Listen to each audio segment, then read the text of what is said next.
Zhonghui retrouva enfin l'oncle qu'elle cherchait depuis des mois. Mais Song Zhao ne voulait plus être sauvé. Il venait de décapiter un monstre géant d'une attaque, et ce n'était pas le plus terrifiant. Zhao pouvait parler. Il pensait. Il se souvenait de sa nièce. Il jugeait les humains inférieurs. Ce qui l'intéressait, c'était Yan Hao, un jeune soldat dont le corps volait le pouvoir des noyaux de monstres. Zhao lui offrit un nouveau monde bâti par des êtres évolués, mais Hao avait vu ce que cette évolution faisait aux gens et jugeait l'idée folle. Songrui se fichait de leur dispute. Elle baissa l'arme que Hao lui avait faite et s'approcha de l'oncle qu'elle connaissait, espérant qu'il lui restait assez d'humanité pour reconnaître sa famille. C'était le cas. Zhao la reconnut parfaitement avant de lui transpercer le cœur. Hao vit Songrui tomber, perdit le contrôle de son essence bestiale et attaqua avec une puissance capable de tuer un seigneur. Zhao l'attrapa d'une main, lui brisa le bras et le projeta au sol sans même prendre le combat au sérieux. Puis, un dragon apparut au-dessus de la montagne. La fille qui le chevauchait était la sœur cadette que Hao avait cherchée pendant toute l'Apocalypse. 6 mois plus tôt, Zhu avait eu besoin de son frère pour la protéger d'un loup muté. Maintenant, elle commandait les monstres, Greenvine la traitait comme une arme, et même Zhao la considérait comme l'une des siens. Pour comprendre comment les deux frères et sœurs se sont retrouvés de part et d'autre de cette grotte, l'histoire remonte au jour où le brouillard rouge a atteint leur ville. Tout commença par une fouille archéologique. Des chercheurs ouvrirent un mystérieux sceau ancien, et bientôt, une brume couleur sang se répandit dans les zones peuplées. Les humains exposés mouraient ou devenaient fous. Les animaux et autres créatures vivantes se transformaient en monstres aux capacités que les armes normales pouvaient à peine endommager. Les autorités tentèrent de bombarder une ville infectée. Cela détruisit plus la ville que les monstres. Parmi les ruines, Hao combattait déjà une meute de loups avec ses propres griffes et crocs. Il tua le dernier, absorba l'énergie, s'échappant de son corps, et tituba vers l'endroit où il avait perdu Zhu. Seule sa poupée restait. Au moment où ses griffes la touchèrent, la transformation bestiale recula. Hao s'agenouilla, pleurant des larmes de sang. Il s'excusa de son retard, ne sachant si sa sœur l'entendait. 3 jours avant, la famille était piégée dans une file d'évacuation. Un soldat frappa leur voiture, leur ordonnant de bouger. Le père de Hao, voyant les véhicules militaires, ne crut pas la version officielle. Tant de soldats, pas pour un phénomène naturel inoffensif. Zhu prit la main de son frère, avouant sa peur. Hao la rassura, tout irait bien, bien qu'il ignorât la nature du brouillard rouge. Une explosion y répondit avant les autres. Une voiture tomba du pont. Hao couvrit Zhu. Elle écrasa l'avant, coinçant la jambe du père. Dehors, des soldats luttaient, des civils fuyaient. Leur père ordonna aux enfants de sortir. Hao ouvrit la porte arrière, tira Zhu et voulut rejoindre ses parents. Sa mère l'arrêta. L'avant de la voiture s'effondrait. La créature approchait. Chaque seconde les mettait en danger. Hao refusait de s'en aller. Son père lui rappela son rôle d'aîné. Si Hao voulait être un homme, il devait prendre Zhu. Un monstre atterrit sur la voiture. Zhu cria, attirant l'attention. Hao n'avait plus le temps. Il prit sa sœur et courut. L'épave disparut. Les rues étaient claires. Le brouillard ne changeait pas que les animaux. Des infectés s'attaquaient, la brume révélant leur violence. Les frères et sœurs trouvèrent un petit magasin et se cachèrent derrière les étagères. Un loup muté entra, mais ne les remarqua pas. Avec de la nourriture, de l'eau et des abris, Hao pensa qu'il pourrait attendre les secours. Puis Zhu cria et se tint la tête. Des veines rouges couvraient son visage. Hao vit les mêmes marques sur son reflet. Il mouilla un tissu, le mit sur le nez de Zhu, réduisant le brouillard. Ça marcha. Malheureusement, ça avait si bien marché, car Hao lui avait donné la protection, sans rien garder. Une chaleur le traversa.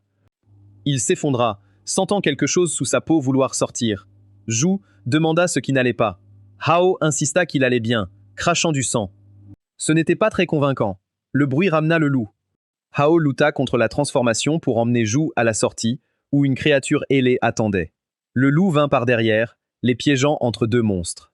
Aucun n'attaqua. Ils attendaient la bête ailée, plus grande, du ciel. Hao réalisa que les créatures avaient un chef. Dehors, la situation avait empiré. Il ramena Zhu au magasin et lui dit de fuir s'il perdait. Son arme était un tuyau. Le loup, pas impressionné. Hao frappa sa tête de toutes ses forces, l'énervant. La bête le renversa et ouvrit ses mâchoires. Une flèche lui transperça l'œil. Zhu avait trouvé une arbalète parmi la marchandise. Elle demanda si son frère allait bien, mais le sauver fit que le monstre se concentra sur elle. Hao lui dit de courir. Au même moment, le brouillard rouge le traversa de nouveau, le laissant tousser au sol tandis que le loup poursuivait sa sœur. Puis Zhu trébucha. La bête l'atteignit la première. La main de Hao déchira le mur à côté de lui. Il arracha un morceau de béton, le lança assez fort pour clouer le loup et tira une barre d'armature des décombres. Un coup au crâne tua la créature. Hao frappait encore, Zhu l'a retenu, le suppliant d'arrêter. Sa voix perçait à peine sa rage, jusqu'à ce que les souvenirs de leurs parents le rattrapent. Son père avait promis de protéger la famille. Sa mère lui avait dit de continuer à vivre avec Zhu. Quand Hao s'est enfin retourné, sa sœur pleurait. Il l'a reconnue, a murmuré son nom et s'est excusé de l'avoir effrayée. Ce petit moment de lucidité l'a ramené à la raison. Il ne leur a pas laissé le temps de récupérer. Un des monstres zélés a traversé la fenêtre, remplissant le magasin de débris volants. Hao a ramassé le tuyau et l'a frappé loin de Zhu. Cette fois, le coup a projeté la créature à travers la pièce, dans les décombres. Même Hao a regardé ses propres mains. Tuer le loup l'avait rendu plus fort. Dehors, le chef géant attendait toujours. Hao a conclu qu'absorber son énergie sanguine pourrait lui donner assez de pouvoir pour protéger ce qui restait de sa famille. Il a dit à Zhu de rester caché pendant qu'il éloignait les créatures. Elle l'a serré dans ses bras et a refusé de le lâcher. La dernière fois que Hao s'était transformé, il avait presque oublié qui elle était. Zhu craignait moins les monstres dehors que de voir son frère en devenir un. Hao a promis de se contrôler. Zhu lui a fait promettre autre chose. Il devait revenir vivant. Il a souri, lui a donné sa parole et est sorti avec le tuyau de fer sur l'épaule. Le géant a envoyé ses bêtes plus petites en premier. Hao s'est moqué de son refus de combattre personnellement et a commencé à décimer la meute. Il a abattu les deux premiers, mais un troisième l'a mordu à l'épaule. Cela n'a fait qu'accélérer la mutation. Ses bras ont changé, des griffes ont remplacé ses doigts, et chaque nouvelle trace d'énergie sanguine le rendait plus fort. Hao était tellement fasciné par la puissance entre ses mains qu'il n'a pas remarqué l'avion militaire qui passait au-dessus d'eux. Le géant le fit. Il fit reculer sa meute et s'envola. L'avion largua un missile. Su courut vers l'entrée du magasin, mais Hao lui dit de rester en arrière avant que le quartier n'explose. Un hélicoptère de sauvetage retrouva les deux vivants. Les soldats examinèrent Hao, constatèrent l'infection et refusèrent de l'emmener. Zhu, non infecté, fut évacué. Ils la montèrent à bord, son frère trop blessé pour les arrêter. Hao tendit la main vers l'hélicoptère qui l'emportait. Pendant 6 mois, son cauchemar se terminait toujours là. Le ciel brûlait. Zhu lui demanda pourquoi il n'avait pas pu la sauver. Hao se réveilla seul dans un autre bâtiment en ruine. Il avait fouillé tous les camps de réfugiés près de la ville sans rien trouver. Les civils ne pouvaient pas circuler librement entre les zones ou accéder au registre d'évacuation militaire. Hao rejoignit donc l'unité militaire la plus modeste qu'il put trouver.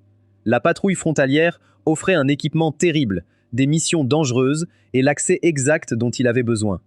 À ce moment-là, il avait aussi passé 6 mois à tuer des monstres faibles en secret. Chacun lui donnait plus d'énergie et la pratique constante lui apprit à passer de la forme humaine à la bête sans perdre complètement la tête.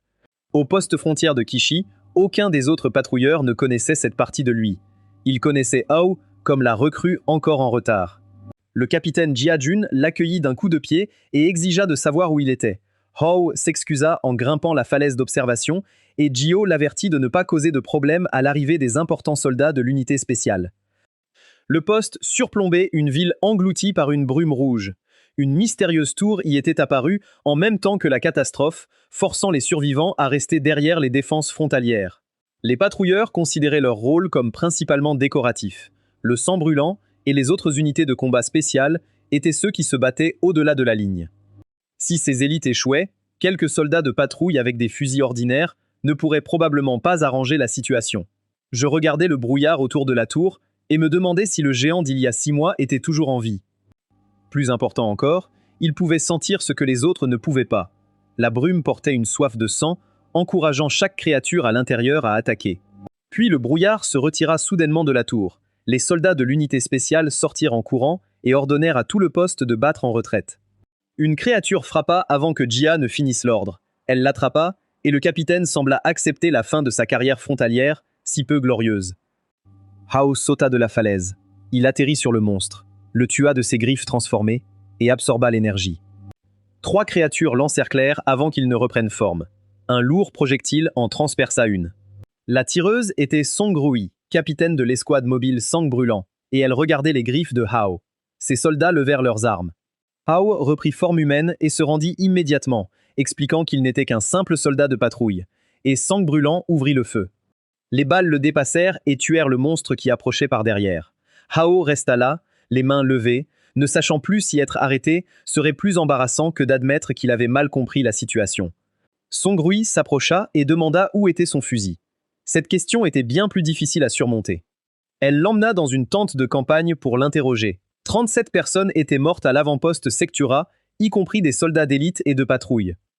Pendant ce temps, les registres montraient que Hao avait quitté son poste pendant 2 heures et était revenu exactement au début de la brume rouge. Hao affirma s'être endormi dans des ruines voisines. Son ami de patrouille expliqua que Hao disparaissait souvent et que Jia le couvrait.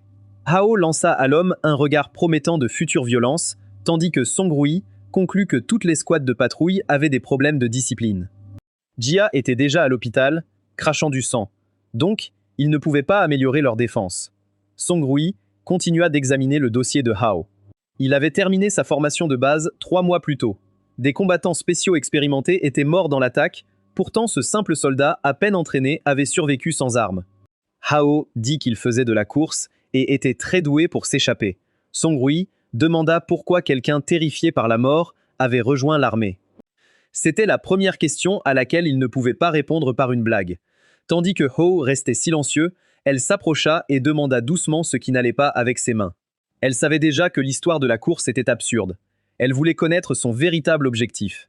Le sol a tremblé avant sa réponse. Hao reconnut la sensation aussitôt. Un groupe de monstres approchait. Il a foncé vers la sortie. Song Rui, pensant qu'il fuyait, l'a projeté au sol. L'impact a brisé le sol, qui s'est effondré. Hao, Song Rui, Lin Yonji et les soldats sont tombés dans un labyrinthe souterrain de monstres.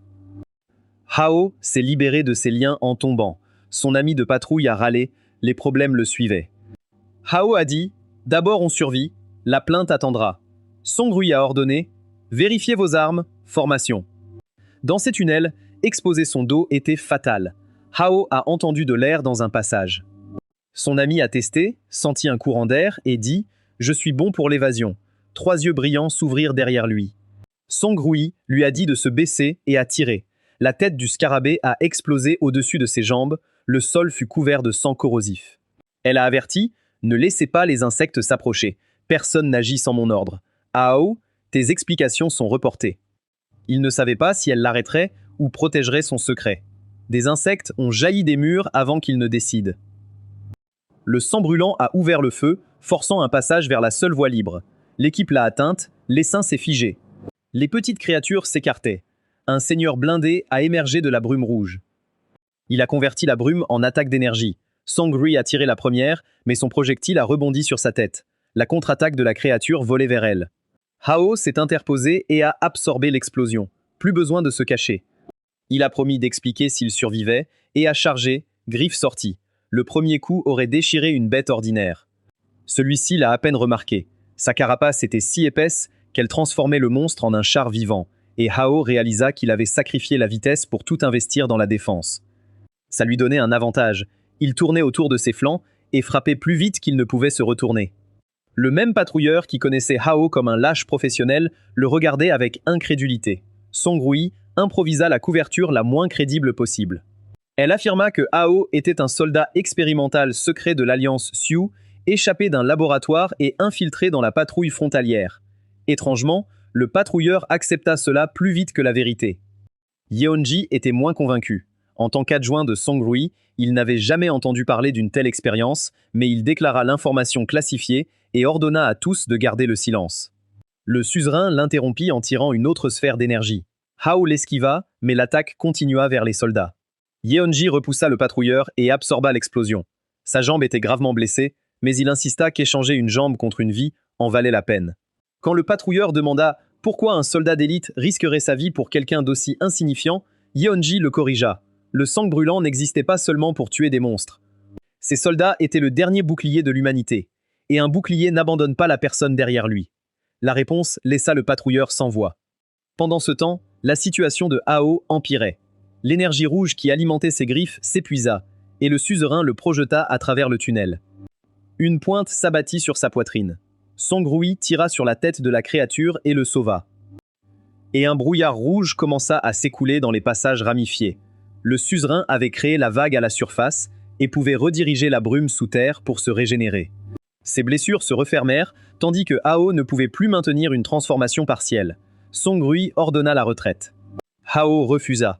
Le même brouillard rouge qui restaurait le monstre pouvait aussi le recharger, et comme le suzerain était trop lent pour bouger en puisant de l'énergie dans les tunnels, c'était leur meilleure chance de le tuer. Song Rui avertit que l'échec signifiait la mort. Hao avait déjà atteint les portes de l'enfer assez souvent pour qu'une visite de plus ne change pas grand-chose. Voyant son sérieux, Song Rui élabora un plan. Elle libérerait toute sa puissance restante contre la carapace de la tête. Hao n'aurait qu'une ouverture pour le cerveau avant que l'armure ne se referme. Elle visa. L'Overlord prépara une nouvelle attaque. Song Rui tira, Hao chargea près du projectile. Le tir fendit la carapace. Hao passa sa main, déchira le cerveau, la bête se débattant sous lui. Un instant, Song Rui ne put que fixer, leur plan téméraire ayant fonctionné. La tête de l'Overlord explosa, projetant Hao dans la grotte. Il s'écroula, inconscient. Song Rui le rejoignit, trouvant une photo de Ju dans ses vêtements. Pendant qu'elle l'étudiait, le cristal de Hao s'incrusta dans sa main. Dans sa conscience, Hao trouva le même cristal dans sa poitrine. Il absorbait la brume rouge et stockait l'énergie, ne dépendant plus du brouillard en combat. Mais le cristal commença à se fissurer. Sa capacité était limitée, il absorbait trop vite.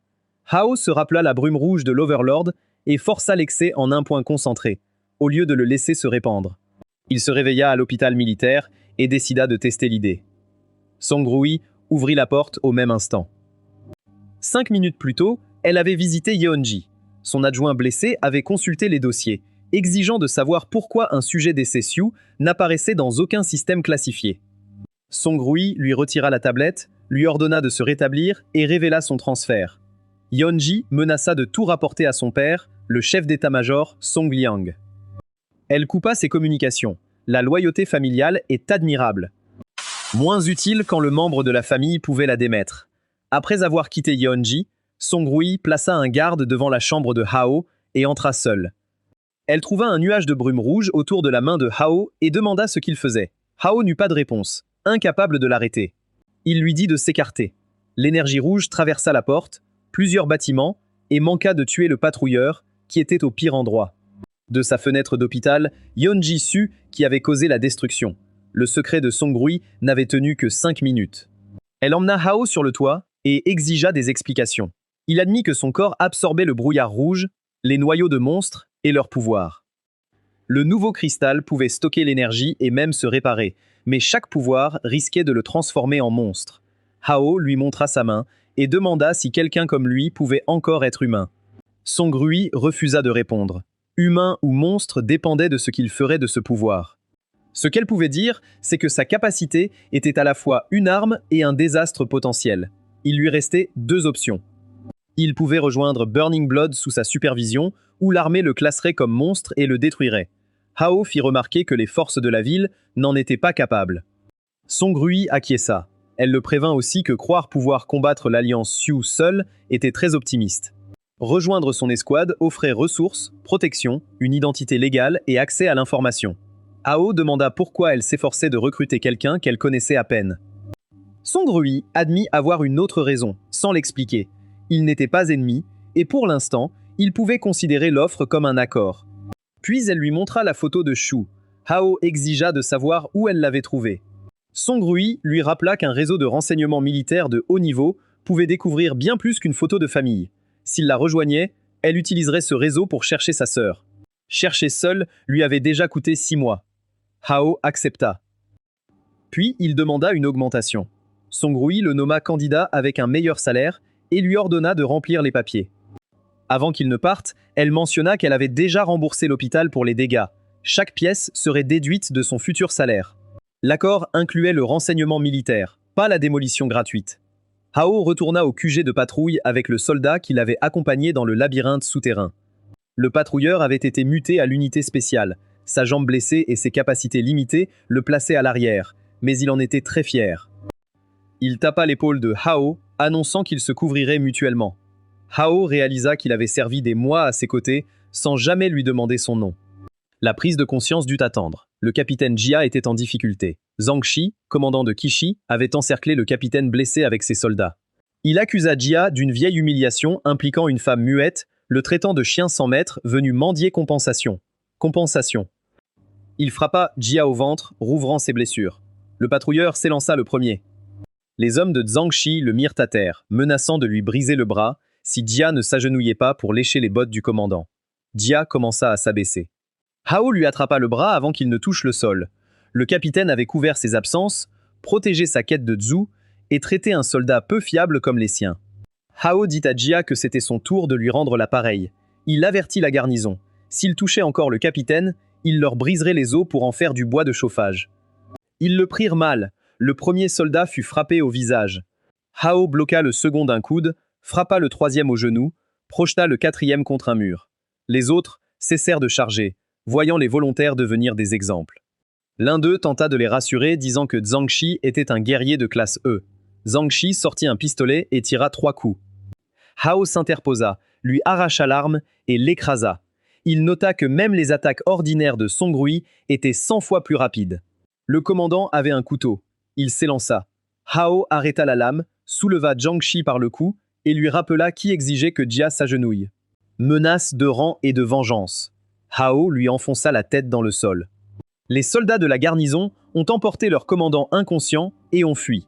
Hao a ramassé la béquille de Jia, la lui a rendue et s'est enquis de son état. Jia le remercia, mais craignait des représailles. Le patrouilleur annonça fièrement qu'ils étaient désormais force spéciale. Zhang Ji n'oserait plus les toucher. Cette confiance aurait été plus rassurante si Zhang n'avait pas déjà de lien avec Greenvine. Le soir, Hao a soumis ses dossiers à Song Rui. Le QG avait approuvé sa candidature, mais intégrer son escouade n'était pas automatique. Il devait encore aller à Hecheng et passer l'examen du sang ardent. Song Rui s'attendait à sa réussite. Hao a fléchi un bras et lui a dit de se préparer à un record.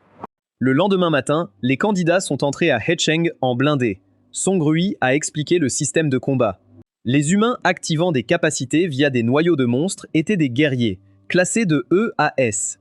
Les monstres avaient leur catégorie, des chiens et éclaireurs au suzerain, géants, catastrophes. L'adéquation entre les deux systèmes n'était pas toujours claire. La condition physique était importante, mais la compatibilité avec un noyau de monstre pouvait changer l'évaluation d'un combattant. Les humains ne produisaient pas naturellement les capacités de la brume rouge. Il fallait un noyau et un équipement compatibles pour imiter le pouvoir d'un monstre. Plus la compatibilité était bonne, plus le guerrier pouvait utiliser cette capacité. Hao regarda son ami patrouilleur et demanda pourquoi un tel faible passait la sélection de combat. L'homme admit que son talent principal était d'encaisser les coups. Song Rui expliqua qu'il était affecté au soutien arrière et n'avait pas à passer l'examen de combat. Le patrouilleur insista qu'il se battrait côte à côte un jour. Hao pouvait se moquer de lui maintenant et compter sur lui plus tard. Leur convoi ralentit, des gardes militaires bloquant la rue. Song Rui s'opposa à retarder une unité spéciale, mais les soldats dirent avoir des ordres. Plusieurs véhicules coûteux passèrent, arborant l'insigne de Greenvine. La compagnie avait envoyé des personnes importantes observer la sélection du sang ardent. Song Rui ignorait pourquoi, mais leur présence la rendait méfiante. 1 heure plus tard, les recrues se sont rassemblées devant l'examinateur en chef Lin Yongxing et un guerrier de classe. Il a décrit le sang ardent comme le plus fort soutien de l'humanité et la lame la plus affûtée des forces spéciales. Il a simplifié les règles. Relations, famille, argent, rien ne comptait. Ceux sans vraie force pouvaient partir. Le premier test physique, un sprint de 100 mètres avec 50 kilos. Hao finit premier. La station suivante, un haltère électromagnétique. La plupart peinaient sous les 100 kilos. Hao en souleva 500 d'une main. Il frappa la machine à impact, la cassant avant l'enregistrement. 10 minutes plus tard, Yongxing calcula le score de Hao, 198. Le record de recrue était 140. Les autres candidats ont aussitôt parlé de tricherie. Zhang Jin s'avança et contesta. C'était le frère de Zhang Shi, mais Hao l'ignorait.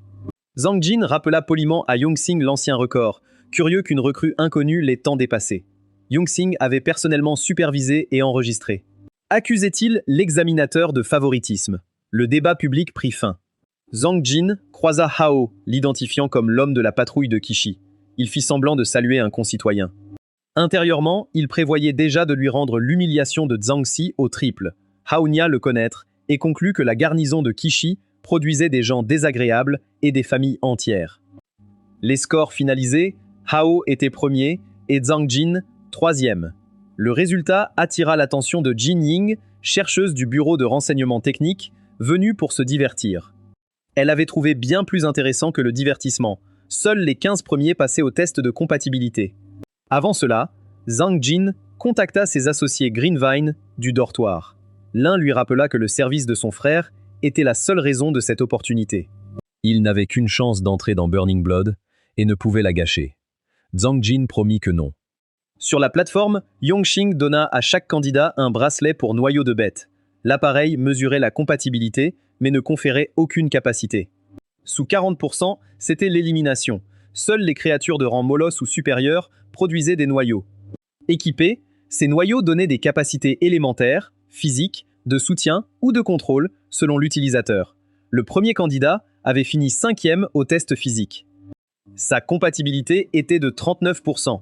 Il se plaignit que se qualifier était plus dur que de tuer les monstres. Burning Blood l'élimina.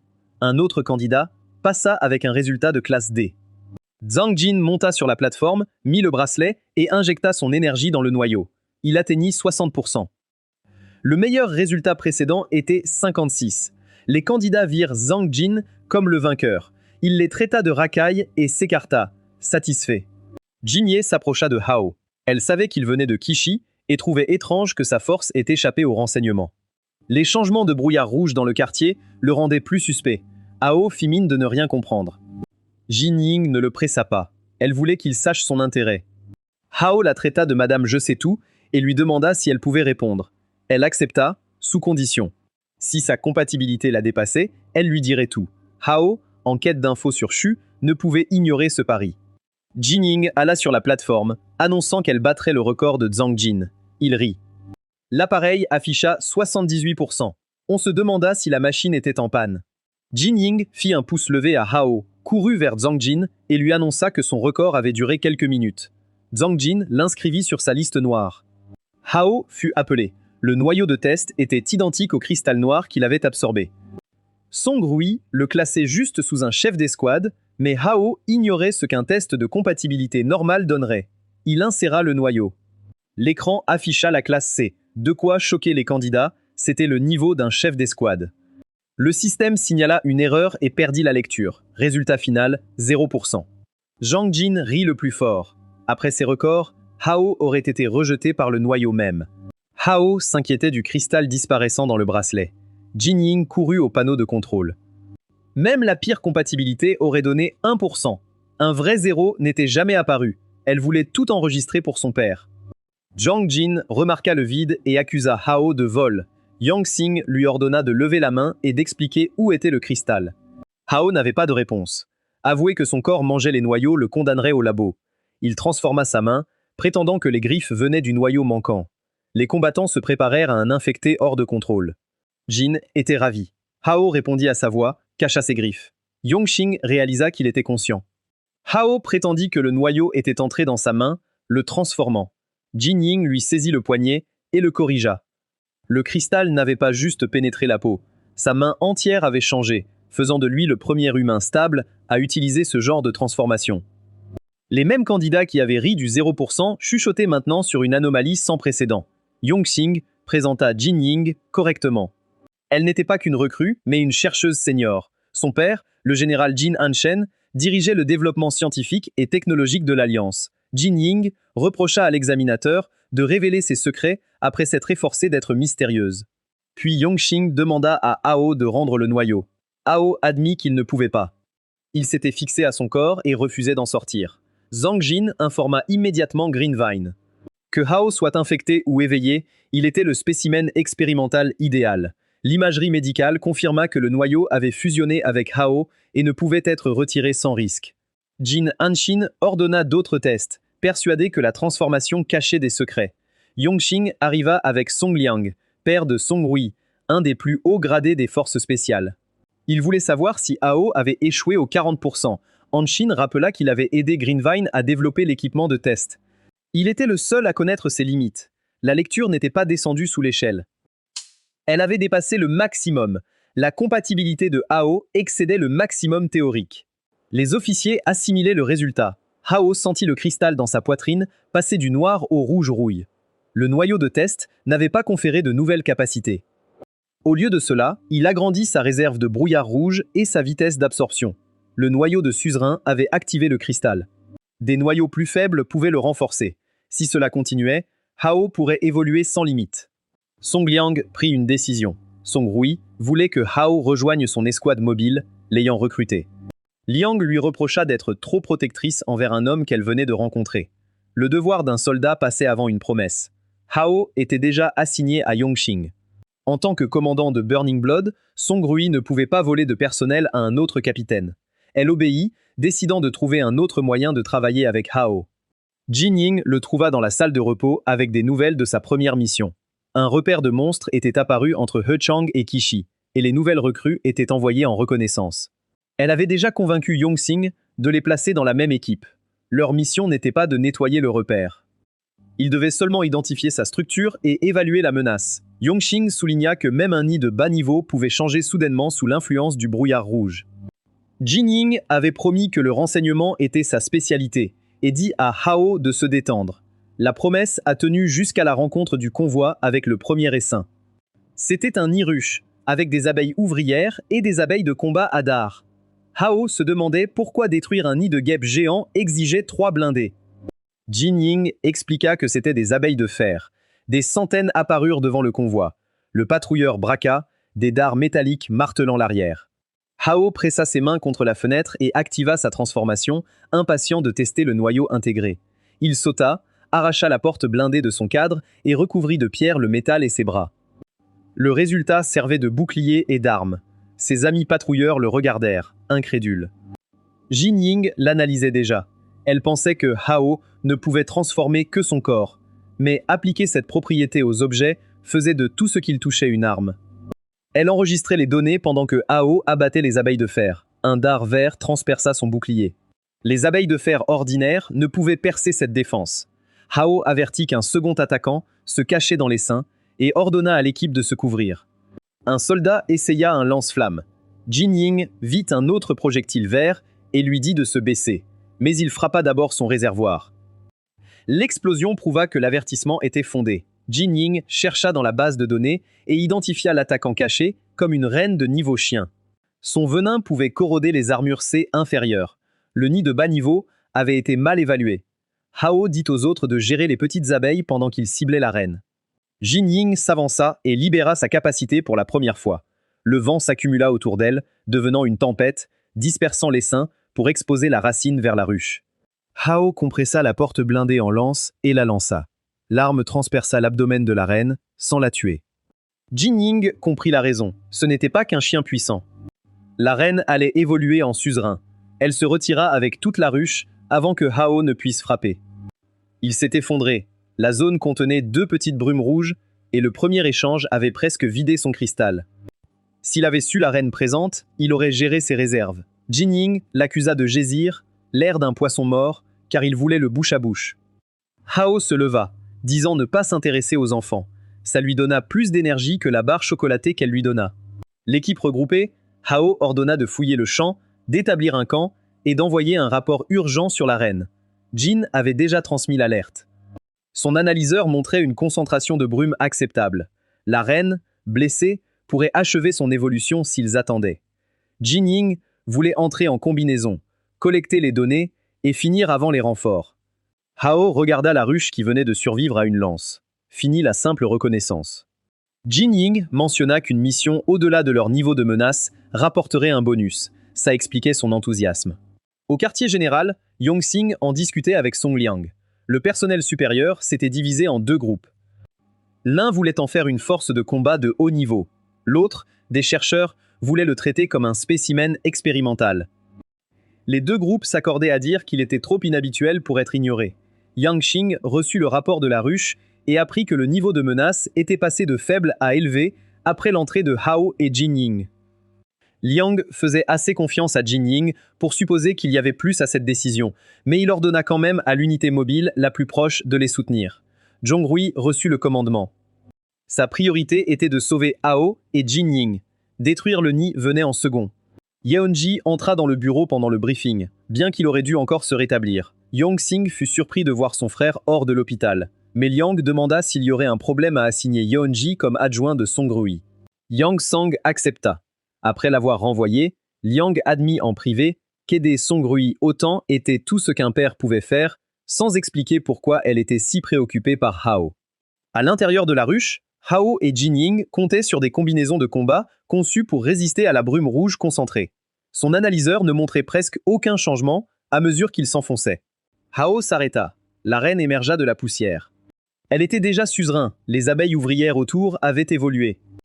Jinying revérifia l'analyseur et vit la concentration réelle. La ruche avait dépassé la limite critique bien avant, sans que l'appareil n'alerte. Ses genoux lâchèrent, les combinaisons étaient sabotées. Leur résistance au brouillard rouge faiblissait. Quelqu'un de Burning Blood avait envoyé les recrues dans un nid de haut niveau avec de fausses lectures. L'essaim attaqua avant que Jinying ne transmette sa découverte. Hao la porta à travers un mur dans une section vide mieux ventilée. Il lui dit de réparer les communications, d'envoyer les vraies données au QG et de demander de nouvelles combinaisons pendant qu'il retenait la reine. Jinying accepta, mais le prévint que s'il mourait, elle le retrouverait en enfer pour continuer la dispute. Hao promit de revenir. Ces mots lui rappelèrent Su, qui l'attendait au magasin 6 mois plus tôt. Il n'avait pas tenu cette promesse une fois. Il refusa d'échouer encore. Hao retourna dans la chambre principale et concentra toute l'énergie stockée en un seul tir. Le cristal n'en avait assez que pour une seule attaque, donc rater n'était pas une option. L'explosion déchira la ruche. Un instant, tout fut silencieux, puis la brume rouge roula à ses pieds, et les abeilles sortirent de l'obscurité sans blessure sérieuse. 3 minutes plus tôt, Jinying avait démonté l'analyseur. Un agent corrosif avait endommagé le système d'alerte. Une fois réparé, l'appareil se mit à hurler, affichant une concentration de brouillard 2 fois supérieure à la limite de sécurité. L'explosion de Hao ne fit qu'épaissir cette concentration. À travers une fissure dans le mur, Jinying vit les insectes se nourrir du brouillard et évoluer en temps réel. Même les éclaireurs avaient atteint le niveau de chien de chasse. Chaque minute de combat donnait à la ruche plus de corps et d'attaquants plus forts. Elle vit aussi des veines rouges apparaître sur le cou de Hao. Sa combinaison était sabotée aussi. Croyant que le brouillard le poussait à l'infection, Jinying créa une sphère de vent compressée et la fit exploser autour de lui. L'attaque dispersa la brume rouge avant qu'elle n'affecte son esprit. Hao perdit sa seule source d'énergie. L'essaim le remarqua aussitôt. Des dards frappèrent de toutes parts. Hao bloqua la première volée, évitant le poison paralysant. Une seconde volée vint de derrière, trop vite pour lui. Yongji traversa le mur de la ruche et prit tous les coups. Son noyau de tatou dominant renforçait son corps, lui permettant d'encaisser des attaques fatales à d'autres. Il dit à Hao de se concentrer, la bataille n'était pas finie. Zhongrui le prouvait déjà. Son noyau d'anguille monstrueuse lui donnait le contrôle de l'électromagnétisme, de la foudre et du magnétisme. Avec son équipement complet, elle était bien plus forte que Hao ne l'avait vue à Kishi. Elle détruisit les abeilles et divisa ses soldats en 2. Le premier bloquait la route principale. Le second les couvrait de tirs, puis ordonna à Hao et Yeonji de se replier. La reine refusa de les laisser fuir. Un énorme dard vert les poursuivit. Song Rui leur dit de courir et libéra une destruction électromagnétique, un champ haute tension paralysant tout dans son rayon. Son tir brisa le dard et perça la reine. Les soldats pensaient que le monstre s'échapperait. Song Rui savait qu'il n'irait pas loin paralysé et ordonna de nettoyer les seins avant de chercher les victimes. Hao comprit pourquoi elle avait semblé si limitée à leur première rencontre. Elle était entrée à Kishi sans son arme principale ni son équipement. C'était la première fois qu'il la voyait se battre. Jinying sortit et se plaignit que 10 minutes de plus auraient réduit la mission à récupérer son corps. Elle rappela à Song Rui que la sauver créait une dette, qu'elle comptait la recouvrer. L'essaim parti, l'équipe prépara son prochain coup. Hao absorba la brume rouge pour recharger le cristal. Sa plus forte attaque n'avait pas tué la reine. Il lui fallait une autre approche. Un son étrange traversa la ruche. La reine aspira la brume rouge restante du nid et se régénéra. L'énergie s'accumulait autour d'elle, comme si elle allait évoluer encore, bien qu'Overlord. L'analyseur signala un danger extrême. La reine hurla et invoqua un essaim d'abeilles de niveau chien. Hao dit aux autres de gérer l'essaim, il s'occuperait de la reine.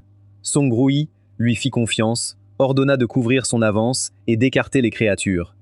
Hao se lança entre les parois, frappant la reine. Ses griffes la blessaient, sans pouvoir l'achever. Une seconde explosion d'énergie rouge la frappa, sans la tuer. La reine riposta par une autre volée. Hao esquiva, cherchant plus puissant que ses mains.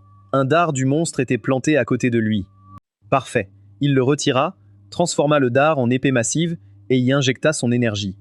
La lame venait de la reine, Hao décida de la lui rendre. Il traversa la chambre sous un barrage et trancha l'Overlord. L'essaim s'affaiblit à la mort de la reine. Le sang brûlant acheva le reste. Un noyau d'Overlord tomba du corps. Hao l'attrapa et l'absorba sans hésiter. L'énergie le submergea si vite que son corps ne put la traiter. Quand l'équipe de Song Rui l'atteignit, il était inconscient, son cœur battait dangereusement vite. Jin Ying détecta des signaux neuronaux perturbés. Entre la brume concentrée et le nouveau noyau, Hao était sur le point de perdre la raison. Song Rui le fit sceller dans une capsule médicale. Jin Ying ajusta le système et utilisa l'anesthésie pour supprimer l'activité neuronale. Le traitement ne ferait que retarder la transformation. Il devait retourner au QG. Dans sa conscience, l'essence de la bête de la reine offrait une solution simple. Pourquoi ne pas abandonner son corps et cesser de lutter? La créature le submergeait d'images de sang, de faim et de mort, jusqu'à lui faire croire la lutte finie. Il se rappela ses parents lui ayant dit de survivre. Il se rappela Zhu exigeant son retour. Au-delà, les voix de ses nouveaux camarades l'attendaient. Hao refusa de disparaître. Il enchaîna l'essence de la bête dans sa conscience, acceptant que chaque avancée le mènerait au bord de l'abîme. La force a un prix. Survivre, c'est le payer sans que le prix ne le définisse. Son esprit se stabilisa, mais ses yeux restaient clos. Sandstorm arrêta le convoi avant le QG. Yeonji localisa d'anciennes ruines à 3 km. Song Rui ordonna à l'unité de s'y abriter, Jin Ying ayant confirmé la stabilité temporaire des signes vitaux. Song Rui se méfia du bâtiment dès leur arrivée. Elle ordonna à Jin Ying de scanner les signatures thermiques et la concentration de brouillard, tandis que les soldats formaient une capsule médicale circulaire. Des bandits tirèrent des carreaux empoisonnés des étages supérieurs. Yeonji couvrit la retraite de son corps. Une flèche frappa le véhicule blindé et corroda le métal, prouvant que le poison ne pouvait être ignoré même par des soldats équipés. Un rocher tomba d'en haut. Song Rui projeta la capsule médicale au loin et ordonna à tous de se disperser. Les bandits les suivirent avec des bouteilles libérant un gaz anesthésiant. Elle couvrit ses voies respiratoires, avertit l'escouade et envoya le premier homme qui tenta de profiter de ses mouvements ralentis contre un mur. Un autre groupe attacha une chaîne à la capsule de Hao. Song Rui tenta de les arrêter, mais le gaz engourdit finalement ses jambes. Jin Ying courut après la capsule et reçut une flèche dans la jambe. Les bandits pensaient que tout ce qui était si bien gardé devait contenir un trésor. Ils traînèrent Hao sous terre. Song Rui se reprit et alla d'abord vers Jin Ying. La chercheuse lui dit de laisser sa blessure et de poursuivre Hao. Mais Song Rui brisa la flèche, banda la plaie et refusa d'échanger un coéquipier contre un autre. L'embuscade avait été préparée avant leur arrivée. Quelqu'un connaissait l'itinéraire et l'état du convoi. Yeonji neutralisa les assaillants restants et trouva un ascenseur abandonné menant sous les ruines. La tempête bloquait la surface, les voleurs avaient sûrement pris cette route. Song Rui a divisé l'équipe. Un groupe défendrait Jin Ying et la sortie. Shi, Yeonji et l'équipe B fouilleraient le refuge. Le patrouilleur demanda à les rejoindre. Song Rui refusa. Il n'était pas combattant. Hao lui avait sauvé la vie. Il n'allait pas attendre en haut pendant que son ami était en danger. Discuter ferait perdre du temps. Song Rui l'autorisa à suivre, à condition de rester proche. En bas, les bandits avaient déjà cassé des marteaux sur la capsule médicale. Un homme costaud tenta une hache, sans succès. Un garçon, Ali, dit savoir où trouver une clé. Les autres voleurs se moquèrent de lui. Les niveaux inférieurs sont dangereux. 3 hommes envoyés n'en sont jamais revenus. Ali proposa un pari. S'il ouvrait la boîte, il serait libre. S'il échouait, il le tuerait. Le chef accepta. Ils portèrent la capsule dans une fosse avec le squelette d'un monstre géant. Ali montra un os pointu et dit que c'était la clé. Avant de tester la théorie, la capsule médicale s'ouvrit seule. Le trésor à l'intérieur était réveillé. Le noyau de la reine avait donné à Hao une glande à poison. Il la libéra sur les bandits, les tuant avant qu'ils ne comprennent.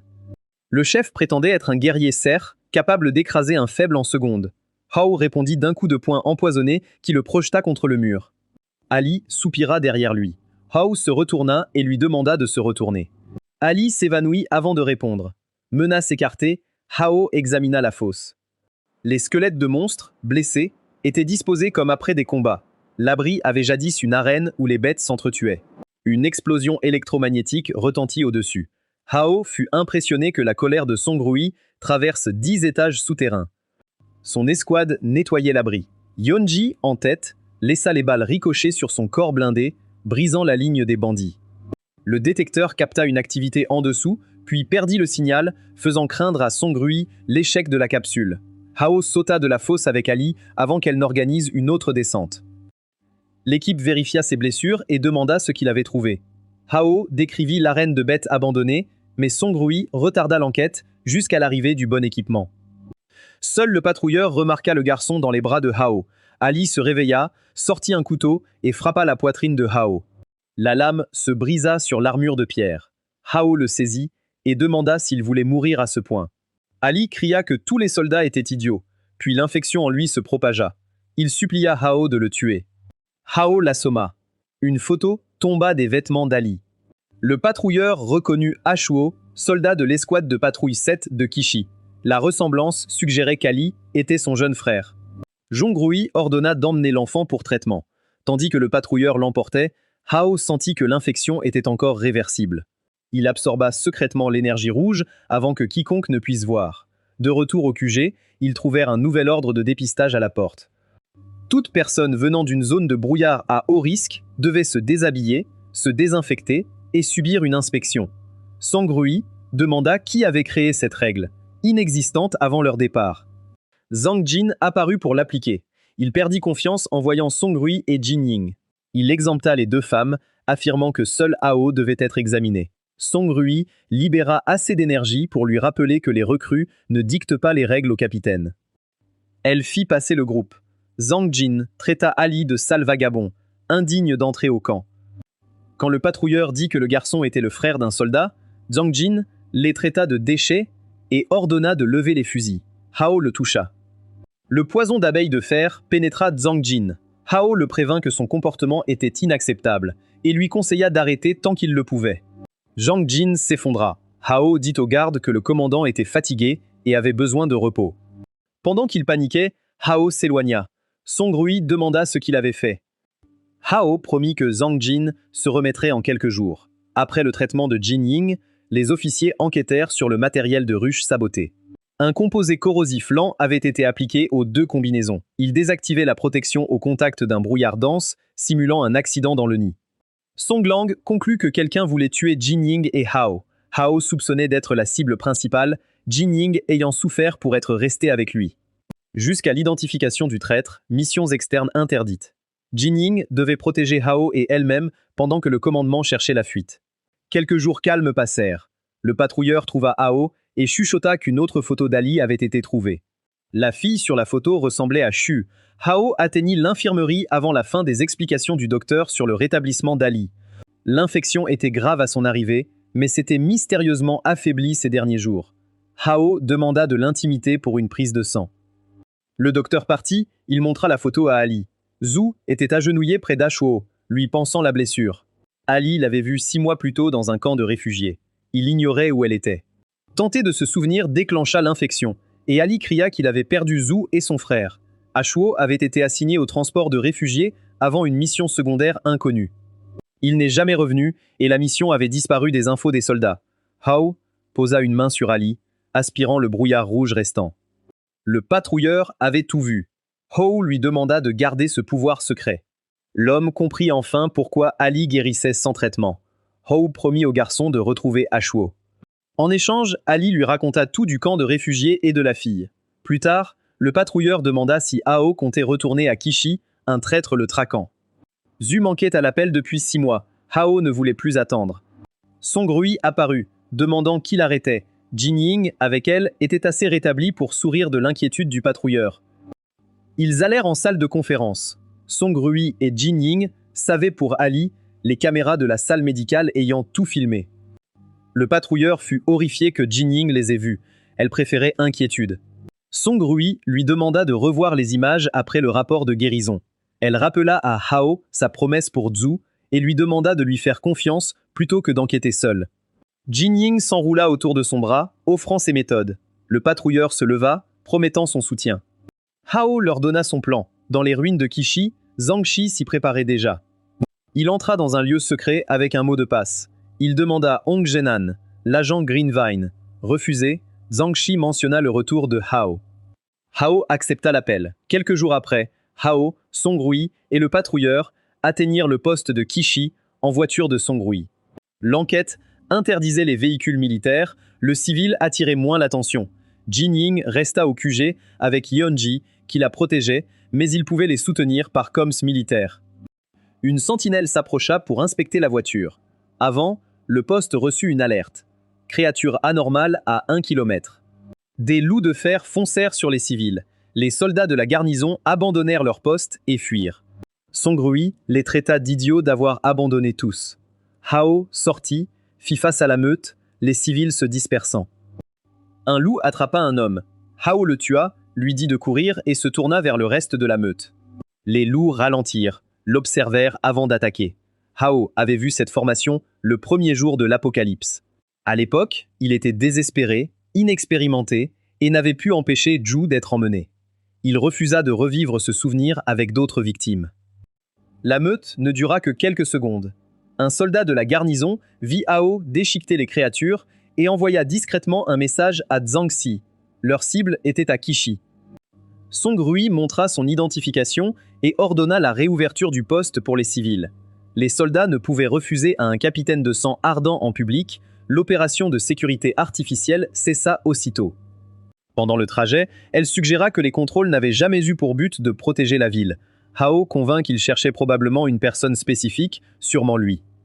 Ils entrèrent dans les archives de patrouille et cherchèrent Ashuo. Son nom avait disparu.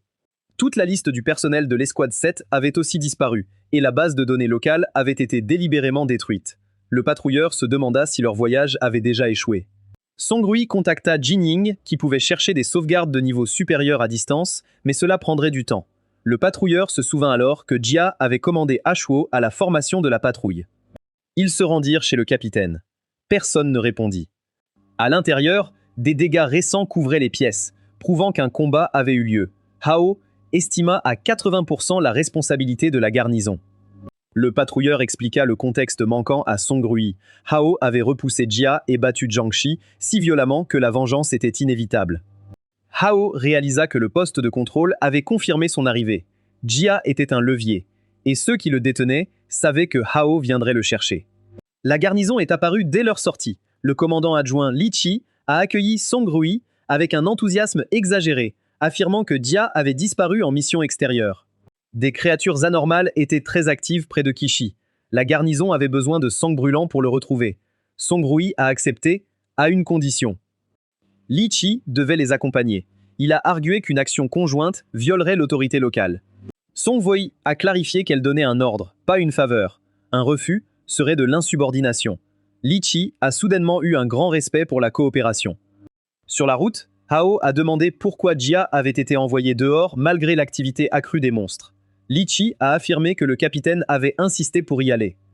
À une large intersection, Hao a remarqué l'absence d'odeur de brouillard rouge, alors qu'ils étaient censés être en zone d'anomalie active. Li Chi a tapé sur son téléphone et a reculé. Il a annoncé sa part terminée et a demandé à un autre véhicule de le récupérer. Song Rui a bloqué la route, exigeant de savoir ce qu'il chassait. Le tonnerre a répondu. Les nuages ont noirci. La foudre a frappé l'intersection. Li Chi est tombée en hurlant qu'elle était là. Une bête de tonnerre suzeraine est descendue du ciel. Sa présence expliquait l'absence de monstres plus faibles. La mission de patrouille, l'anomalie soudaine et la tentative de Li Chi de fuir faisaient partie du même piège. Le patrouilleur a poursuivi Li Chi. Song Rui a récupéré son arme. Sur un toit voisin, Zhang Shi observait via un cristal de contrôle de vigne verte. L'entreprise avait une base pour apprivoiser les monstres. On lui avait promis le contrôle de Qishi si Hao était livré. Hao a d'abord testé le poison d'abeille de fer. La bête de tonnerre a libéré une onde de choc, annulant sa transformation avant que les griffes ne l'atteignent. C'était comme la grenade de neutralisation électromagnétique de Song Rui. La foudre couvrait le monstre, perturbant les autres pouvoirs. Hao ne pouvait toucher l'armure en sécurité. Zhang Rui est revenu alors qu'il énonçait le problème. Son noyau venait d'une créature de foudre. Elle comprenait la défense. Une munition neutralisante puissante désactiverait la carapace, mais un instant seulement. Hao n'avait qu'un instant. Il s'est approché et a signalé. Song Rui a tiré, L'armure électrique a cédé. Hao a planté ses griffes empoisonnées dans le corps. L'Overlord a à peine bougé, puis ses pas ont ralenti, le poison agissait. Sans son armure électrique, son corps était bien plus faible. La bête de foudre a commencé à reculer. Hao a trouvé ça insultant. C'est elle qui a commencé. Song Rui, voyant son contrôle, a décidé de se renforcer. Distraite, elle n'a pas remarqué le second Overlord derrière elle. Zhang Si n'avait pas qu'un monstre. La bête cachée a ouvert sa gueule sur Song Rui. Hao a entendu, l'a repoussé et a pris sa place. Song Rui a vu les mâchoires trembler sur lui. Le monstre n'a pu écraser son corps transformé. Hao s'est échappé. Il a raillé leurs hôtes pour les deux Overlords, mais la seconde créature a disparu avant de riposter. Spécialisé en dissimulation et attaque surprise, il était insaisissable sans perception accrue. La bête de foudre a tiré, séparant Hao et Song Rui. Un souffle derrière Hao l'a averti trop tard. Le monstre invisible a frappé, le projetant dans la rue. Song Rui a lancé un explosif électromagnétique dans son corps avant qu'il ne disparaisse. Le choc ne l'a pas rendu visible, mais a laissé une signature magnétique traçable. Song Rui a commencé à donner les positions tandis que Hao attendait la prochaine attaque. À gauche et derrière, puis à l'arrière droit.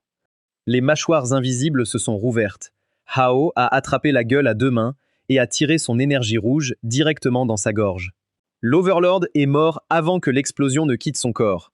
Il restait la bête de foudre, mais Song Rui n'avait plus assez d'énergie pour une autre salve neutralisante.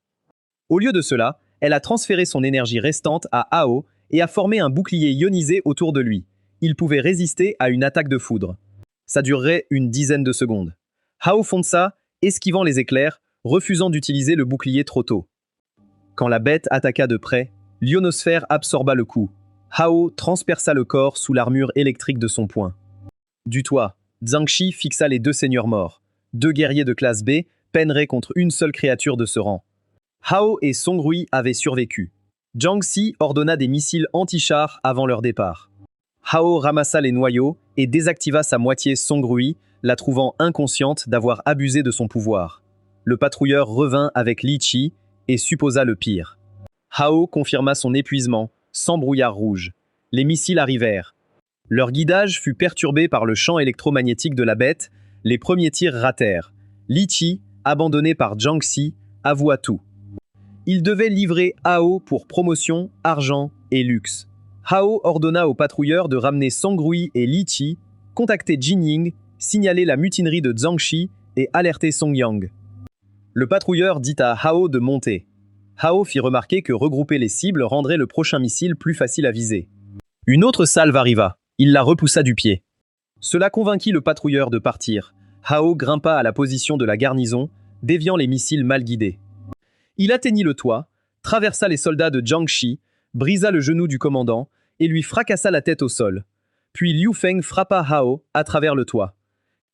L'agent de Greenvine était de classe B et bien plus rapide que les combattants de la garnison.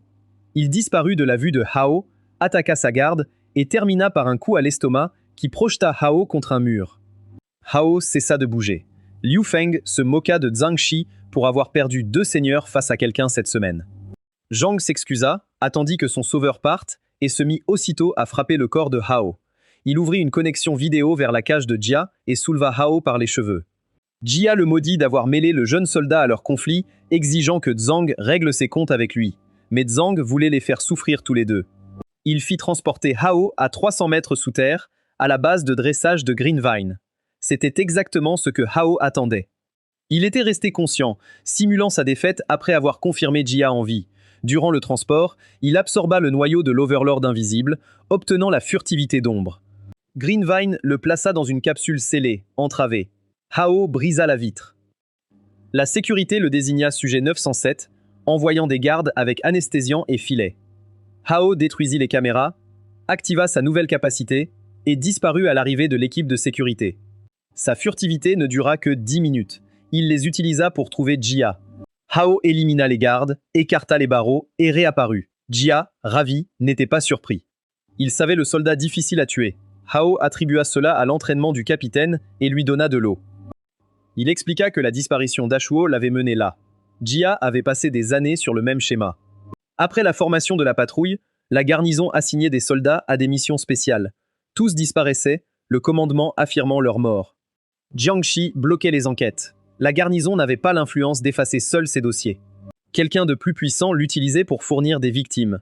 Des gardes entrèrent, ordonnant de tuer Jia et de prendre Hao vivant. Jia s'interposa, mais Hao nettoya la pièce avant que le capitaine ne puisse transformer son sacrifice en plan. S'échapper maintenant ruinerait l'intérêt de sa capture. Greenvine commença à libérer des monstres expérimentaux dans les couloirs. Jia se mit à couvert pendant que Hao se transformait et les taillait en pièces. Les Overlords contrôlés à l'intersection venaient du même programme. Zhang Shi força les chercheurs à ouvrir toutes les cages, croyant que les créatures ralentiraient Hao assez longtemps pour détruire les données et évacuer. Les chercheurs ont abandonné Zhang Shi une fois les fichiers partis. Hao l'a rejoint en brisant plusieurs murs. Zhang a menacé Jia, jusqu'à ce que le capitaine, qu'il croyait prisonnier, apparaisse derrière Hao. Sans atout, Zhang a désigné l'homme au-dessus comme Maître Hong, ou Hong Zhenan. Le site souterrain n'était qu'une branche. Il élevait des monstres et échangeait du matériel. Zhang a dit que Hong lui avait promis richesse et autorité illimitée contre des gens. Il ignorait qui avait effacé les archives de l'escouade 7, mais savait où le patrouilleur enlevé était. Bong pourrait y être. Zhang a proposé de les guider si Hao l'épargnait. Le tunnel principal s'était effondré après l'explosion de Greenvine, mais un passage secret demeurait. Hao, Jia et leurs prisonniers sont entrés dans la grotte fétide. Zhang prévoyait de les mener vers Liu Feng et de s'échapper durant le combat. Hao a senti une puissante présence devant, avant d'en avoir eu l'occasion. À la branche abandonnée, Song Rui s'était rétabli et avait rejoint Jin Ying, Yeonji et le patrouilleur. Ils ont trouvé la capsule brisée, des monstres morts et des preuves éparpillées, mais pas d'explication claire de la disparition de Hao. Li Chi s'est souvenu que Zhang Shi visitait souvent l'installation de stockage Greenvine Red Fog. Yeonji a suggéré d'attendre Yang Tzi et la force principale, déjà en route pour réprimer la mutinerie. Song Rui a refusé. La rébellion n'était pas sa priorité tant que Hao était porté disparu. Elle a envoyé le patrouilleur rencontrer Yang Tze avec Li Chi et a emmené les autres au dépôt. Un garde a affirmé que même les forces spéciales ne pouvaient entrer sans autorisation. Song Rui a cogné la tête du garde contre le mur et est entré. Liu Feng a attaqué Jin Ying avant que le groupe n'atteigne les salles inférieures. Yeonji a bloqué et a été projeté contre le mur avec elle. Song Rui l'a combattu directement, mais ses capacités dépendaient de l'équipement et de la distance. En combat rapproché, l'opérateur de classe B a franchi sa garde et l'a frappé 2 fois. Liu Feng l'a attrapé par les cheveux et a comparé l'escouade au rat qu'il avait battu la veille. Song Rui lui a dit que Hao ne pourrait jamais perdre contre quelqu'un comme lui. Le poing de Hao a frappé Liu Feng au visage avant qu'il ne réponde. L'agent a été projeté contre le mur. Hao a rattrapé Song Rui. Jin Ying s'est aussitôt plainte que le capitaine était porté comme une princesse et qu'elle, personne ne la portait. Song Rui a demandé si Hao était blessé. Il lui a retourné la question. Jin Ying a demandé de finir la réunion après l'ennemi. Hao a désigné Jia et Zhang Xi, qui sortaient du passage secret. Liu Feng a attaqué le traître, mais Hao a arrêté le coup mortel. Zhang en savait trop pour mourir avant l'interrogatoire de sang brûlant. Liu Feng a libéré une force sonique par des attaques rapides. Hao a bloqué, contré et l'a projeté au mur. Alors, l'agent de classe B a commencé à former des lames de vent. Jin Ying a été offensé de voir un ennemi utiliser son propre élément. Zhang n'a pu l'identifier que comme le subordonné de Hong Zhengen. Même avec ses attaques élémentaires, Liu Feng n'a pas pu vaincre Hao. Cette différence l'a poussé à avaler une ampoule de brouillard rouge concentré. Sa vitesse a bondi. L'amélioration a commencé à consumer sa santé et sa raison. Liu Feng a repoussé Hao dans la pièce et s'est préparé à l'achever. Jin Ying a activé la défense tempête, enveloppant Hao de vent et renforçant son corps pour le prochain coup.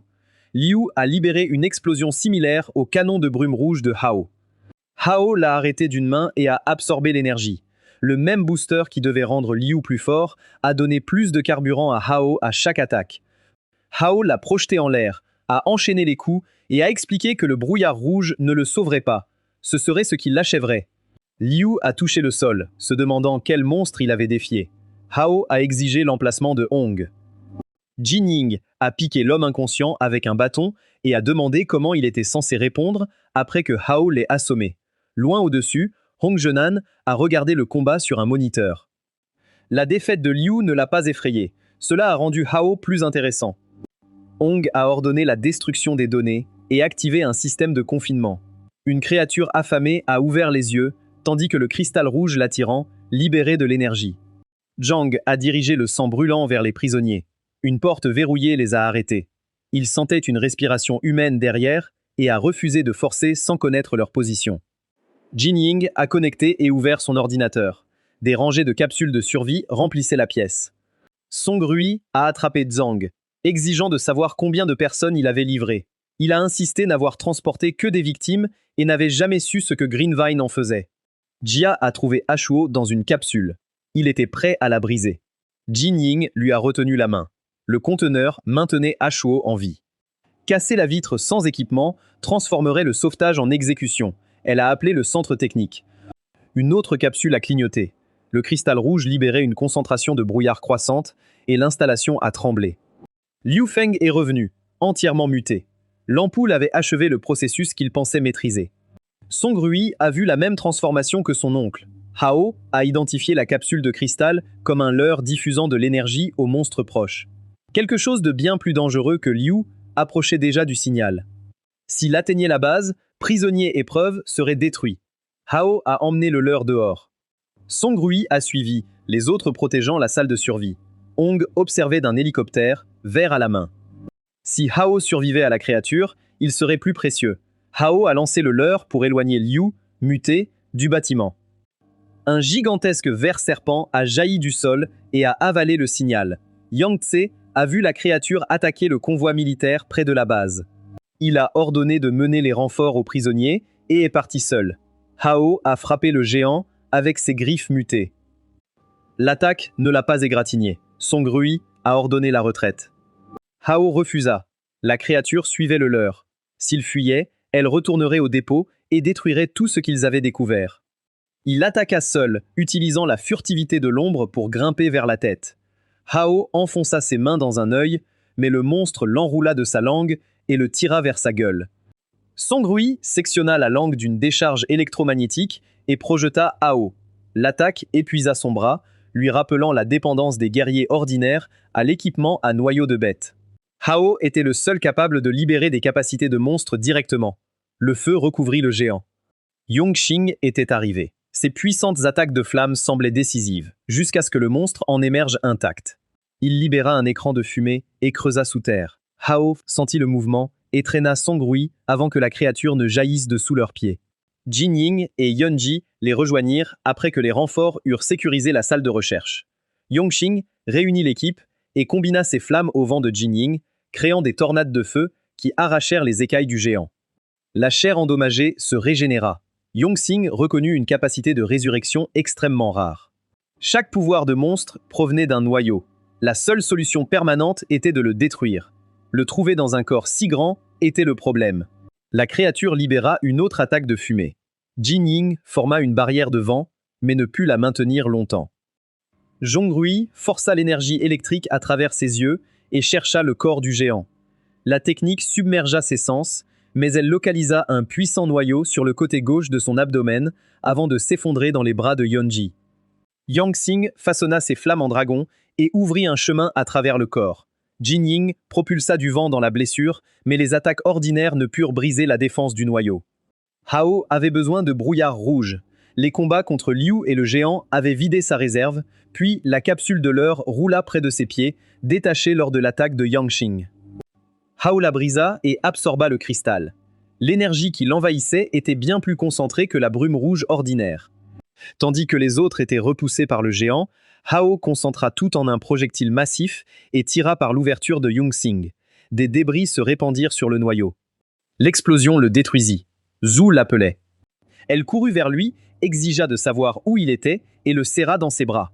Hao s'excusa et demanda comment elle avait rejoint le champ de bataille. Zhu regarda autour d'elle, l'air perdu. La main de Hao s'enflamma.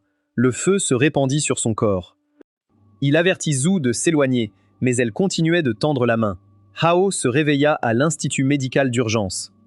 Yongxing était au chevet. Hao était inconscient en état critique depuis 3 jours. Le capitaine était resté là si son nouveau pouvoir devenait incontrôlable. Cela n'échappa pas à Hao. S'il se transformait, Yongxing pourrait être chargé de le tuer. Trouver Xu était désormais plus urgent. Hao s'enquit de l'équipe et du monstre de la base. Yongxing confirma le rétablissement de Song Rui et la mort de la créature. Jin Ying entra avant qu'il ne puisse demander autre chose. Elle examina Hao, voulut savoir si le brouillard concentré l'avait changé, et se demanda s'il était toujours un Homo sapiens. Hao arrêta le projet et demanda des nouvelles d'Ashwo. Le prisonnier était vivant, mais son corps contenait beaucoup d'énergie rouge, pas d'infection active, et sa conscience n'était pas revenue. Devant la vitre de survie, Hao maudit Zhang Shi et voulut savoir ce que Greenvine étudiait. Sang brûlant obtint une confession. Ce n'était pas suffisant pour atteindre Hong. Zhang Shi admit diriger Kishi, fournir des patrouilleurs et collaborer avec Greenvine. La compagnie nia toutes les accusations. Elle déclara que la base souterraine avait agi sans autorisation et qu'aucun Hong n'existait.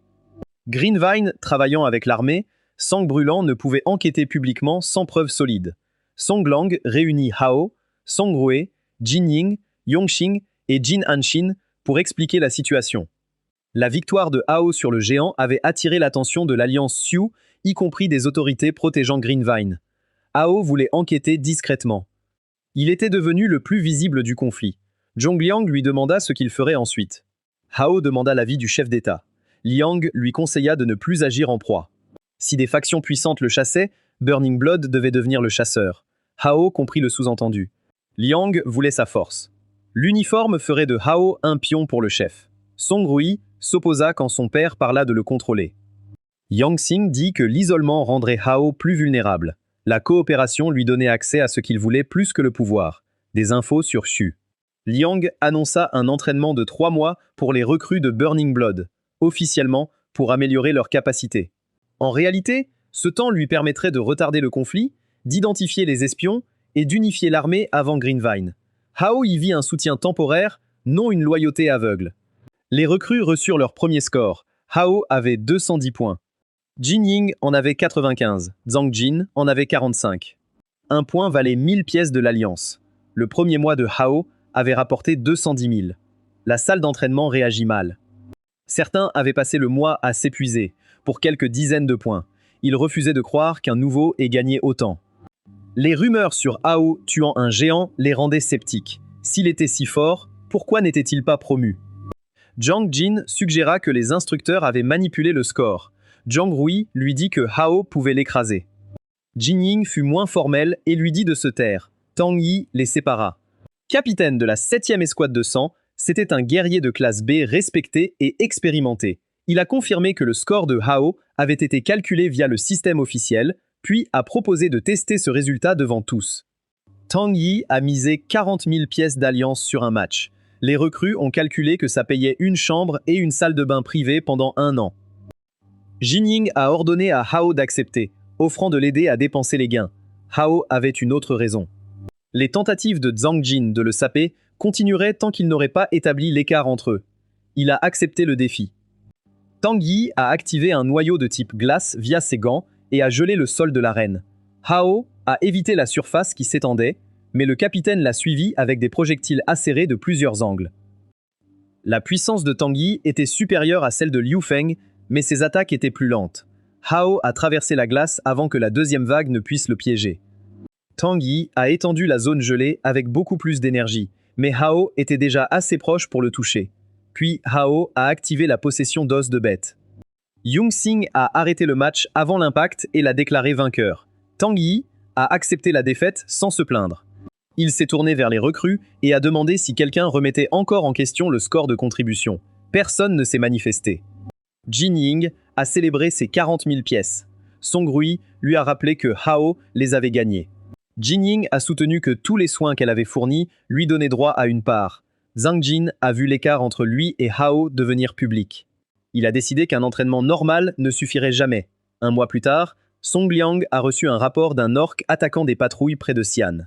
L'analyse a identifié la créature comme étant son jeune frère disparu, Song Zhao. Jin Hanshin a estimé les chances d'inverser la transformation à moins de 1%. La mutation du brouillard rouge altérait l'esprit et le corps. La capacité de Hao à préserver son identité était déjà un miracle. Si Zhao ne pouvait être capturé en toute sécurité, Liang avait l'intention de le tuer. Hanshin a averti que Song Rui ne pardonnerait jamais cette décision. Elle se sentait déjà coupable de l'opération dans les ruines qui avait emporté son oncle. Liang estimait que protéger les innocents avait un prix, même si sa famille le payait. Song Rui, informée par Jin Ying, confronta son père. Elle supplia de rejoindre l'opération. Liang lui demanda si elle pourrait tirer sur Zhao, s'il l'ordonnait. Elle ne put répondre. Liang la retira de la protection de Hao, lui interdisant d'intervenir. Song Rui alla quand même au parking souterrain. Jin Ying l'attendait avec un sac de provisions. Elle promit de retarder Liang au maximum, mais la faveur serait coûteuse. Song Rui se souvenait de l'incident des ruines. Si elle avait avoué la corruption pour la protéger, son père et son oncle auraient peut-être agi différemment. Elle ne pouvait changer cette décision, mais refusa de fuir les conséquences. Elle roula vers Sion, jurant de rendre à Zhao sa forme humaine. Au camp, Hao offrit un repas cher à Jin Ying et au patrouilleur. Le patrouilleur y voyait la preuve que le monde pouvait finir une seconde fois. Hao demanda pourquoi Song Rui et Yeonji n'étaient pas là. Jin Ying affirma que la capitaine était en congé, Yeonji en autre mission. Avant que Hao ne puisse demander, Jin Ying reçut une alerte. Ashwa était réveillé. Ali fut amené à l'institut sans savoir pourquoi. Le garçon entra, vit son frère assis et se jeta dans ses bras. Ashwa s'excusa de sa disparition. Le patrouilleur essuya ses yeux, Hao évitant d'interrompre les retrouvailles. Ali le présenta comme leur sauveur. Hao montra à Ashwa la photo de Shu. Jin Ying donna la date exacte, 03-11-2088, lors d'une opération de recherche et sauvetage, au début de l'épidémie de brouillard rouge. Ashwa se rappela que son équipe était entrée dans le centre-ville, à travers infectés, monstres et corps. Ils trouvèrent Ju près d'un hélicoptère écrasé. Elle était indemne, mais ne se souvenait de rien, alors, les soldats la transférèrent dans un abri militaire. 2 jours plus tard, 2 hommes sont arrivés avec des ordres supérieurs. Leurs papiers étaient en règle. Ils ont affirmé que Xiu nécessitait des soins pour un traumatisme psychologique et l'ont emmené à Saiyan, n'ayant pas de famille. Ashwo a reçu une autre mission peu après. Un accident est survenu après son départ, et sa mémoire s'est arrêtée là. Hao avait enfin une piste. Jin Ying réalisa que c'était le même endroit où les rapports avaient localisé Zhao. La coïncidence était trop grande. Song Rui avait déjà fouillé Sion quand elle atteignit une zone gardée en montagne. Des hommes en bas parlaient de sécurité accrue, car on posait des questions en ville. Des camions militaires traversaient la zone. Une caméra cachait la surprise. Les gardes ont ouvert le feu et alerté le périmètre. Song Rui a utilisé son équipement furtif pour percer le premier groupe, mais ses gants ne pouvaient pas libérer sa pleine puissance. Eren l'a rattrapé. Le chef de gang de classe B a résisté à sa foudre et l'a repoussé. Song Rui l'a paralysé un instant, mais l'effet s'est estompé face à la combinaison de combat militaire M1 cachée sous ses vêtements. Elle amplifiait ses capacités et le protégeait de l'électricité. Song Rui s'est affaibli après une décharge. Un des hommes d'Aaron s'est précipité pour en profiter. Hao l'a assommé. Jin Ying est arrivé et a dispersé les autres avec le vent. Aaron a promis un 10e des profits de la mine à ses hommes s'ils capturaient les intrus. Zhang Rui a averti qu'il était de niveau B. Hao a levé un doigt. Aaron a supposé qu'une attaque suffirait. Hao l'a corrigé. 1 seconde. L'entraînement spécial de Yangtze avait amélioré son timing, sa vantardise était juste. Aaron a touché le sol avant que sa combinaison ne le protège. Le groupe s'est retiré à moto et s'est arrêté hors de la zone de recherche du gang. Jin Ying a avoué que Song Rui n'avait pas pris de congé officiel. Elle s'était enfuie. Song Rui expliqua pourquoi. Zhao s'était transformé lors d'un incident et avait disparu. La créature était plus dangereuse que Liu Feng muté. L'abandonner ne ferait que répéter son échec initial. Elle a avoué la raison cachée de son recrutement de Hao. Si son absorption pouvait éliminer l'infection d'Ali, elle pourrait ramener Zhao. Hao comprit l'accord du toit de l'hôpital. Il avertit qu'une mutation comme celle de Liu dépassait son expérience, mais il essaierait. Song Rui avait tenu sa promesse pour Zhu, il tiendrait la sienne. Hao révéla pourquoi ils étaient venus à Saiyan. Le témoignage d'Ashwo, placé Sul 6 mois plus tôt. L'équipement de Zhao Greenvine, le gang et le transfert de Chu étaient dans la même ville. Ils arrêtèrent de se cacher et attaquèrent le gang. Un fuyard fut gelé avant l'alarme. Tang Yi apparut et s'identifia avant l'attaque. Song Liang l'avait envoyé pour Zhao et la sécurité de Song Rui. Ses soldats campaient dans les montagnes, bloqués par une créature seigneur. Tang Yi pressa Song Rui de rentrer et de laisser la mission aux pros. Elle refusa d'abandonner une piste sur son oncle. Jin Ying déclara qu'ils étaient amis et aiderait. Tang Yi accepta et offrit un chemin caché en montagne, demandant de revenir avec lui après l'opération. Hao demanda si les équipes avaient trouvé un labo. Tang Yi se souvint d'un bâtiment de recherche abandonné en montagne, correspondant à la description d'Ashuo. Hao donna à Song Rui une arme de la voiture de Jin Ying.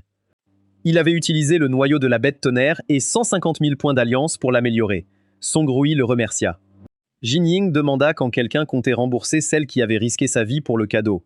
Hao suggéra de survivre à la grotte d'abord. L'analyseur de Jin Ying détecta une énergie chaotique. Un serpent à sonnette camouflé surgit des rochers et lui lança son poison. Tang Yi s'interposa avec une barrière de glace. Du poison l'atteignit à l'épaule, la défense ayant cédé. Il dit que la créature souveraine avait blessé son équipe.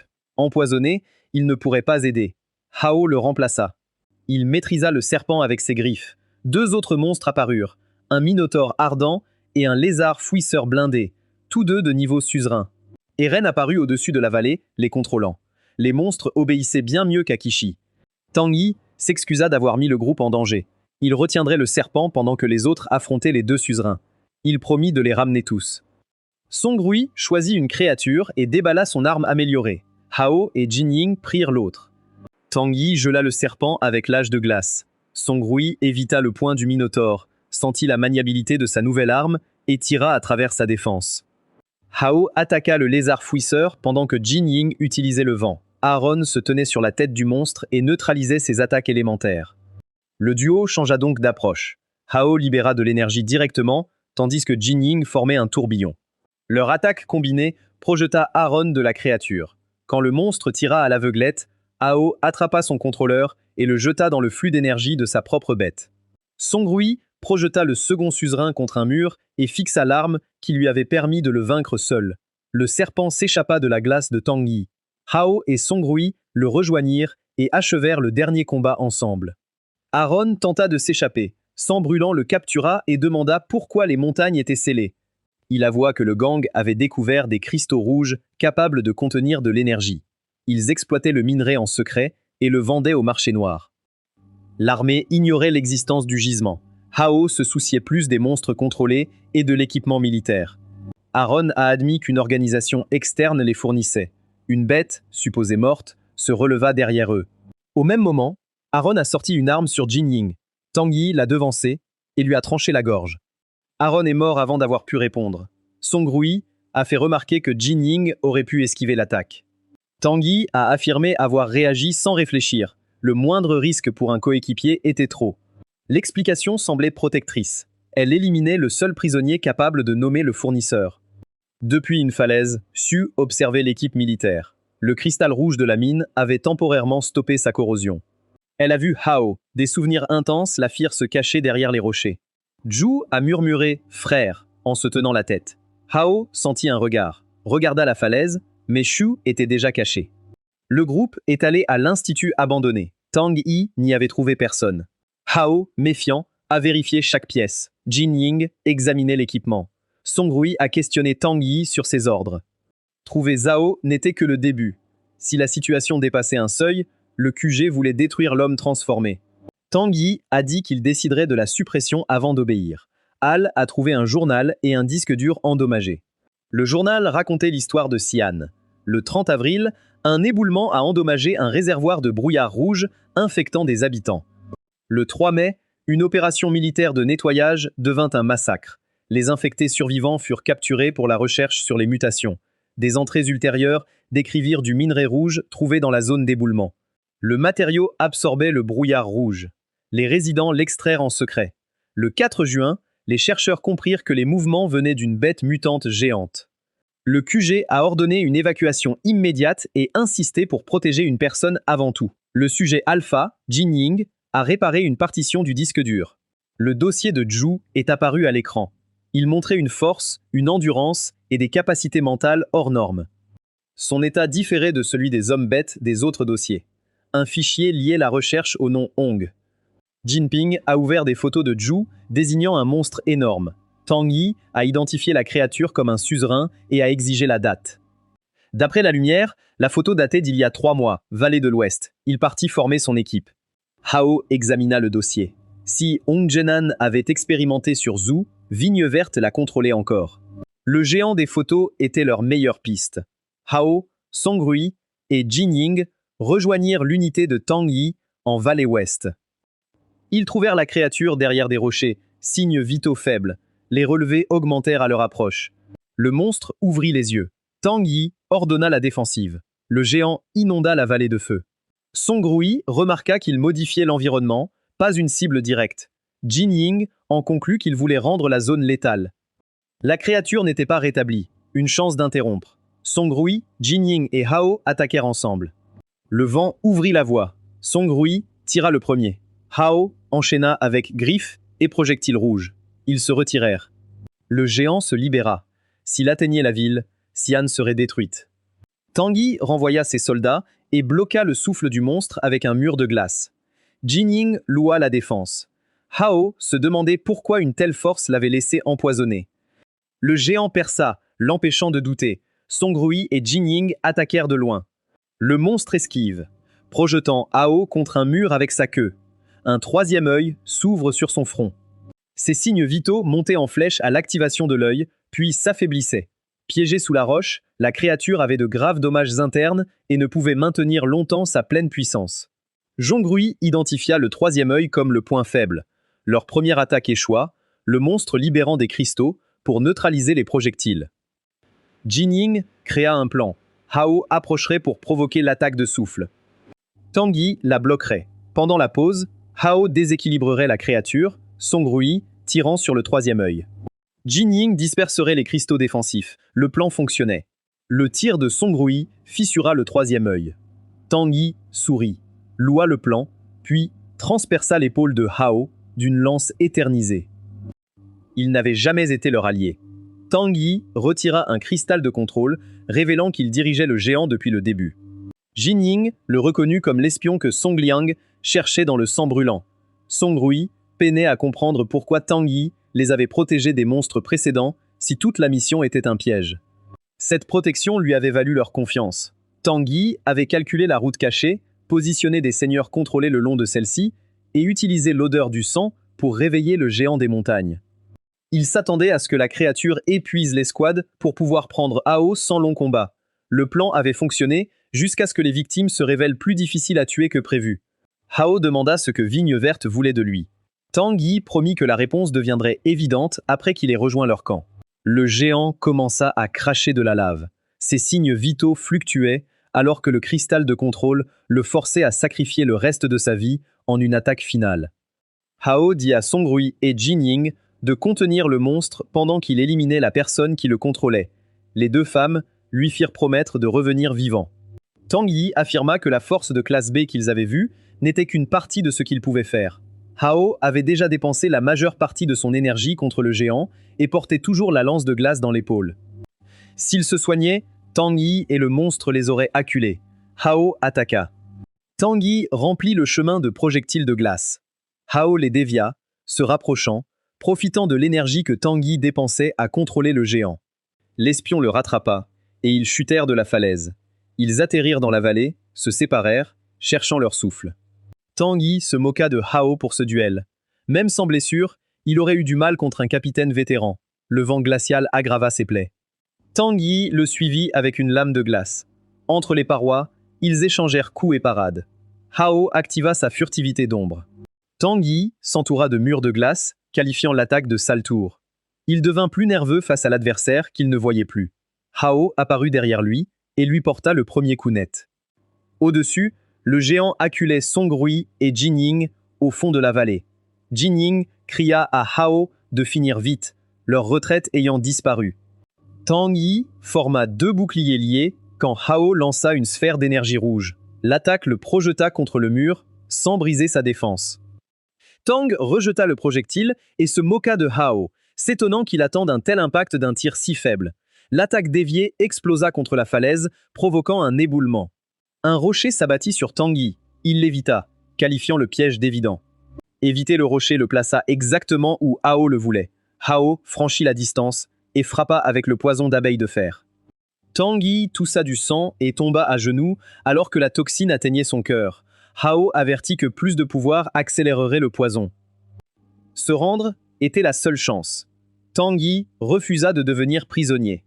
Il s'identifia comme membre de la force centrale de la Vigne Verte, activa son noyau malgré le poison et scella son corps dans la glace. Il mourut sans révéler d'autres détails. Le géant s'effondra dès la disparition de son contrôleur. Hao rejoignit Song Rui et Jin Ying, épuisés mais vivants. Ils furent soulagés jusqu'à ce qu'il explique que Tang Yi avait emporté tous les secrets. La loyauté des membres de Greenvine était plus dangereuse que la cupidité de Jiang Shi. Song Rui voulait regagner le QG avant qu'un autre ennemi ne les trouve. Jin Ying examina le géant, ses relevés ne s'étaient pas stabilisés. Puis un homme s'approcha. Le détecteur réagit plus violemment à distance pour lui que pour le géant mourant. Zhao ressentit la même pression, sachant que ce n'était pas le renfort de Tang Yi. Le géant leva la tête et rugit. Un inconnu l'élimina d'une seule attaque. Song Rui reconnut son oncle. Zhao avait conservé son esprit après la transformation, mais son calme ne le rendait pas humain. Il avait vu House se battre, impressionné qu'un non-évolué puisse atteindre ce niveau. Il offrit à Hao une place à ses côtés dans un nouveau monde. Hao rejeta tout. Song Rui lâcha son arme et courut vers Zhao. Son regard l'arrêta. Elle l'appela oncle, lui dit son nom, suppliant un signe de reconnaissance. Hao pensa à Zhu, le ramenant après sa première transformation. Si la voix d'un frère l'avait atteint, Song Rui pourrait faire de même. L'intention de tuer de Zhao disait le contraire. Il lui transperça la poitrine d'une main. Elle demanda pourquoi. Zhao la traita de forme de vie inférieure et la jeta vers les autres. Jin Ying s'effondra près du corps de Song Rui. Hao cessa de penser. Sa forme de bête éclata, il traversa la distance, jurant la mort de Zhao. Zhao jugea la transformation acceptable. Il attrapa Hao, lui brisa le bras d'un mouvement et le repoussa. Avant que Hao n'atterrisse, Zhao lui saisit la tête et expliqua que l'écart était insurmontable en son état.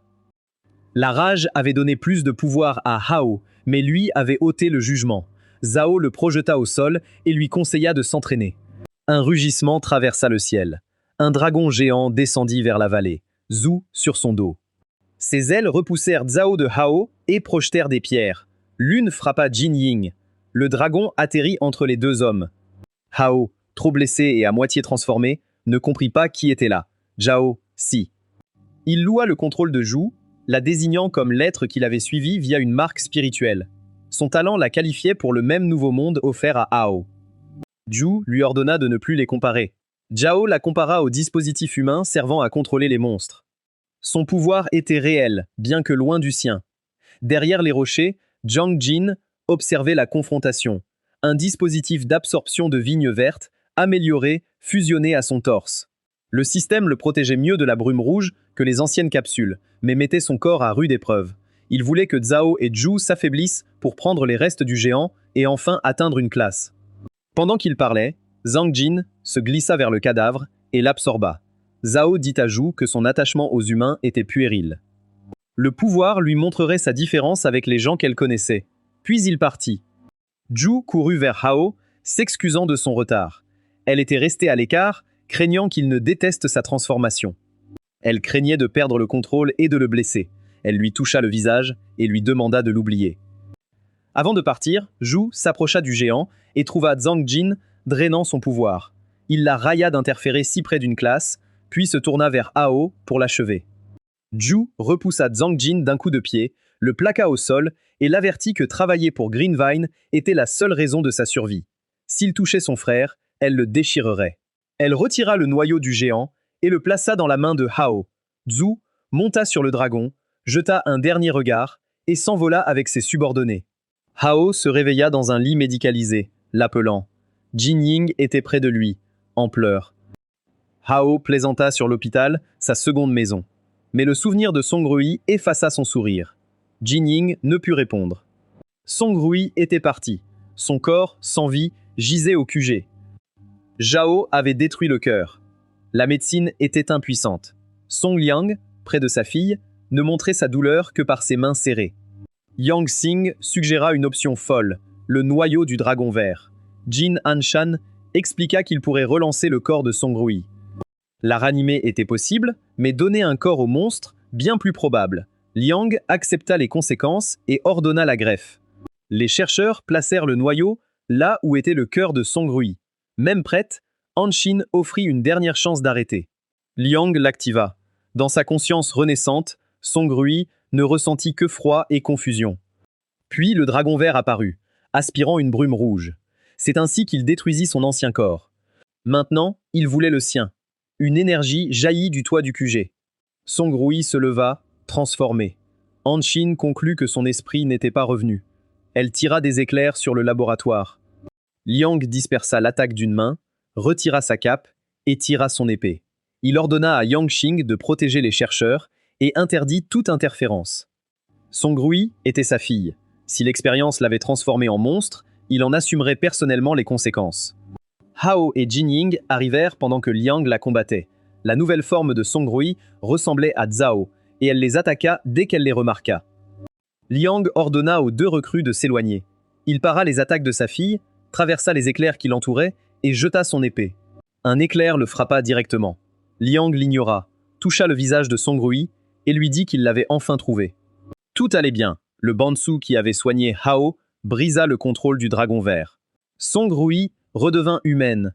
Père et fille se posèrent, elle s'excusa jusqu'à ce que ses mots deviennent des larmes. Loin du QG, Zhu confronta Hong Zenan. Elle lui ordonna d'arrêter les captures, peu importe ses plans. Hong dit que le programme concernait les intérêts de Greenvine et le dépassait. Zhu lui dit de faire remonter le message. Si Hao était blessé, la compagnie perdrait plus que le bénéfice de la recherche. Hong la traita d'arme gâtée, ignorant le coût de la technologie de contrôle des bêtes. Song Rui se remit assez pour s'asseoir dehors avec le soda de Hao. Elle avoua que son père dormait au bureau depuis des jours. La transformation de Zhao, son état de demi-bête, et les décisions pour la sauver, tout lui incombait. Pour une fois, Song Rui ne savait plus quoi faire. Hao fut surpris que la capitaine, qui l'avait arrêté, recrutée sous la menace et toujours à donner des ordres, puisse s'inquiéter comme une personne normale. Elle demanda si c'était vraiment ainsi qu'il la voyait. Hao admit qu'elle était aussi la personne la plus forte qu'il ait rencontrée. C'est pourquoi elle ne pouvait pas rester piégée dans le passé. Elle devait reconnaître sa force, protéger ceux qui l'entouraient, trouver un moyen de ramener Zhao. Zhong Rui promit d'y réfléchir.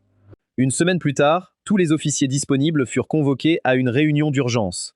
La plupart des meilleurs combattants de l'Alliance défendaient déjà le désert du Nord d'une grande invasion de bêtes. Pendant que ces unités tenaient la frontière, un seigneur connu sous le nom de roi insecte titan perça et commença à construire un nid à 20 km au nord-ouest du district 7. Le roi se reproduisait déjà.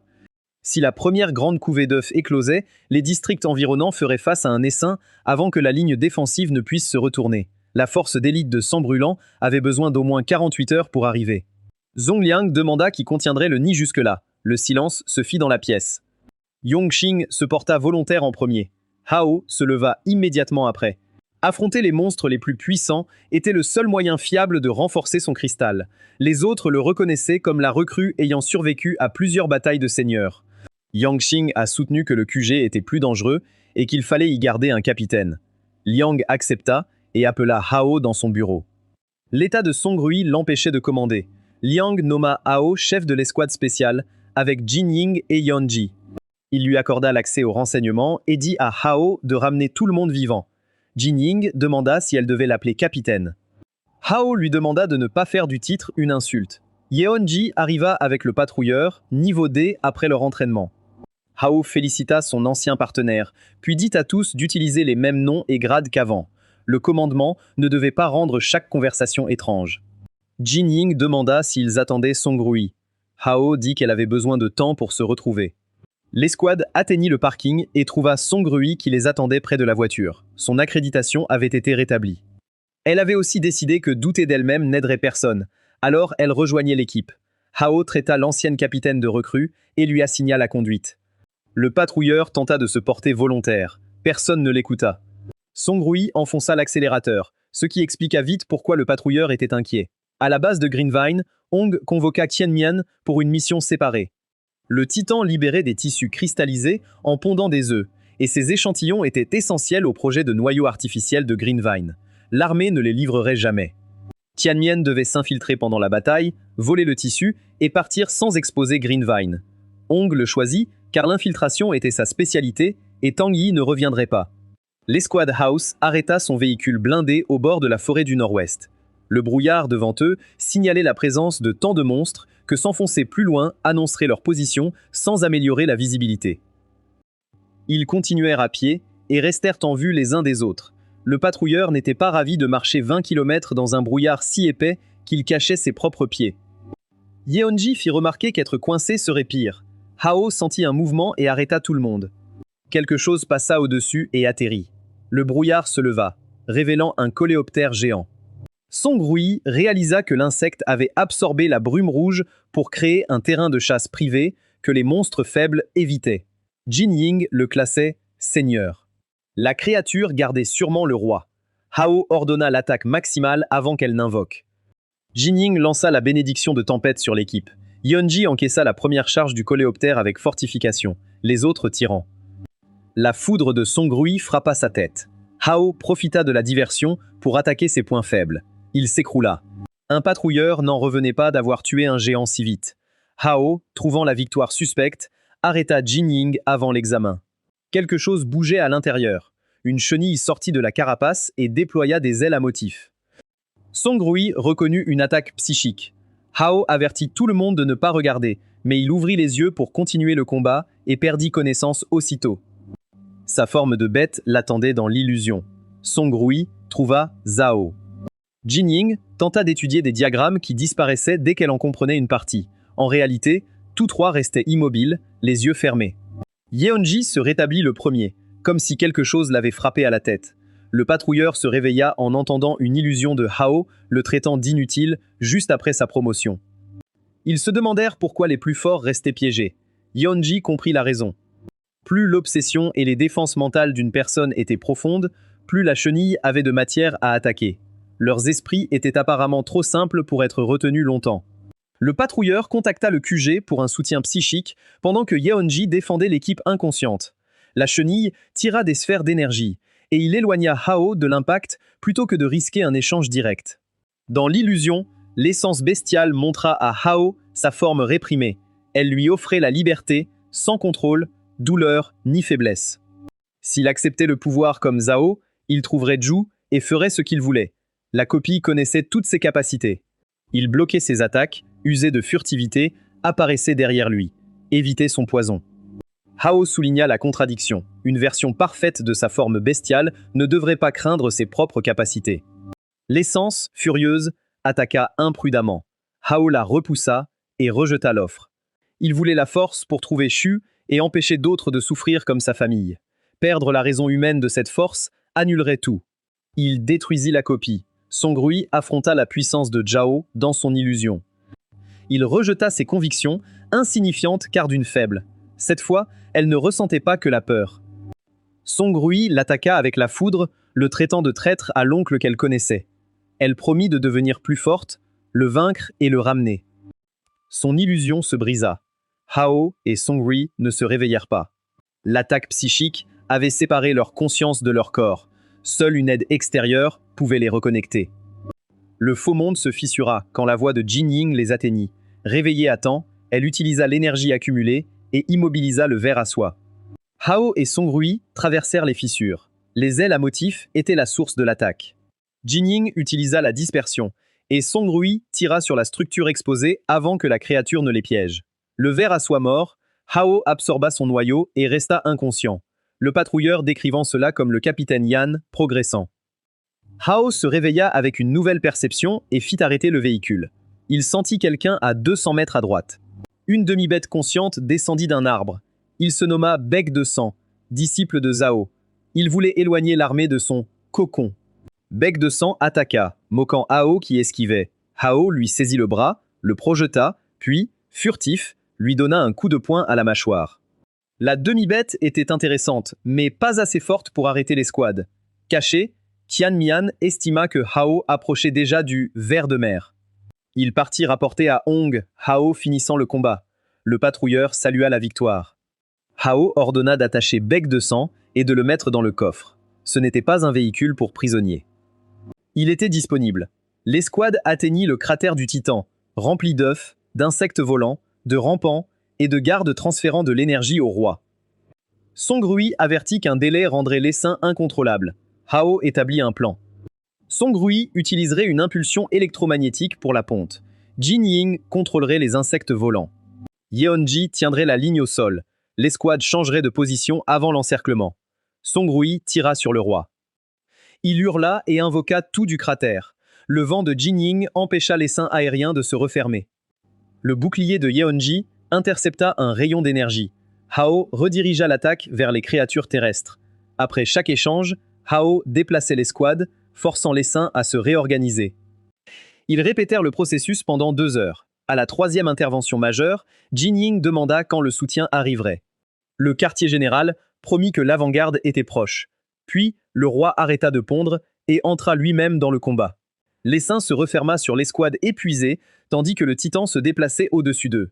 Song Liang arriva avec l'avant-garde.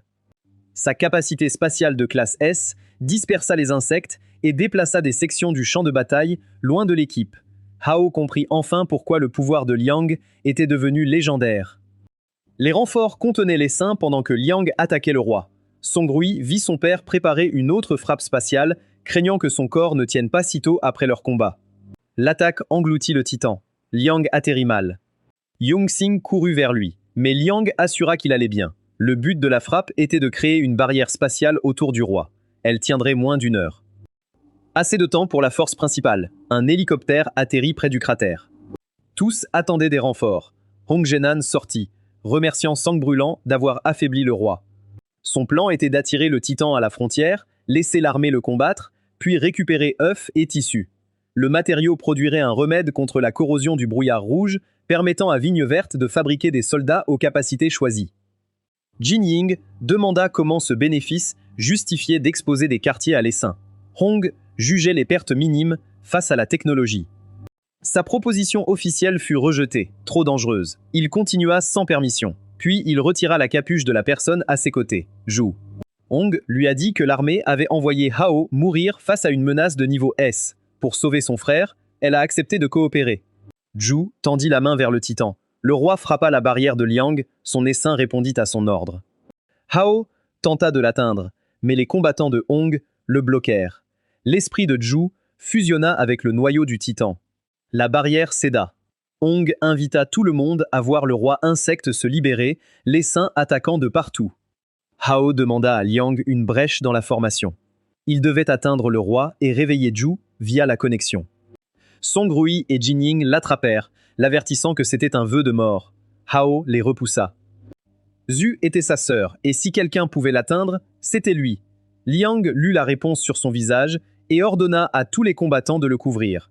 3 secondes d'ouverture par le flanc arrière. C'était tout ce qu'avait Hao. Il passa la barrière avant qu'elle ne ferme. Dehors, l'équipe de Tianmian s'unit à Greenvine. Des aiguilles frappèrent les défenseurs tandis que Yeonji chargeait leur chef. Près de Hong, une femme libéra une onde de choc, bloquant plusieurs soldats. Haiyumian fonça vers Hao. Song Rui le bloqua avec la foudre. Personne ne devait toucher à la fratrie. Dans l'essaim, Hao atteignit Zhu et l'appela. Le titan attaqua sur son ordre, le forçant à se baisser. Zhu se prit la tête et lui dit de fuir. Un instant, elle comprit ce qu'elle faisait. Puis la faim du roi reprit le dessus. Elle voulut dévorer le frère qu'elle protégeait.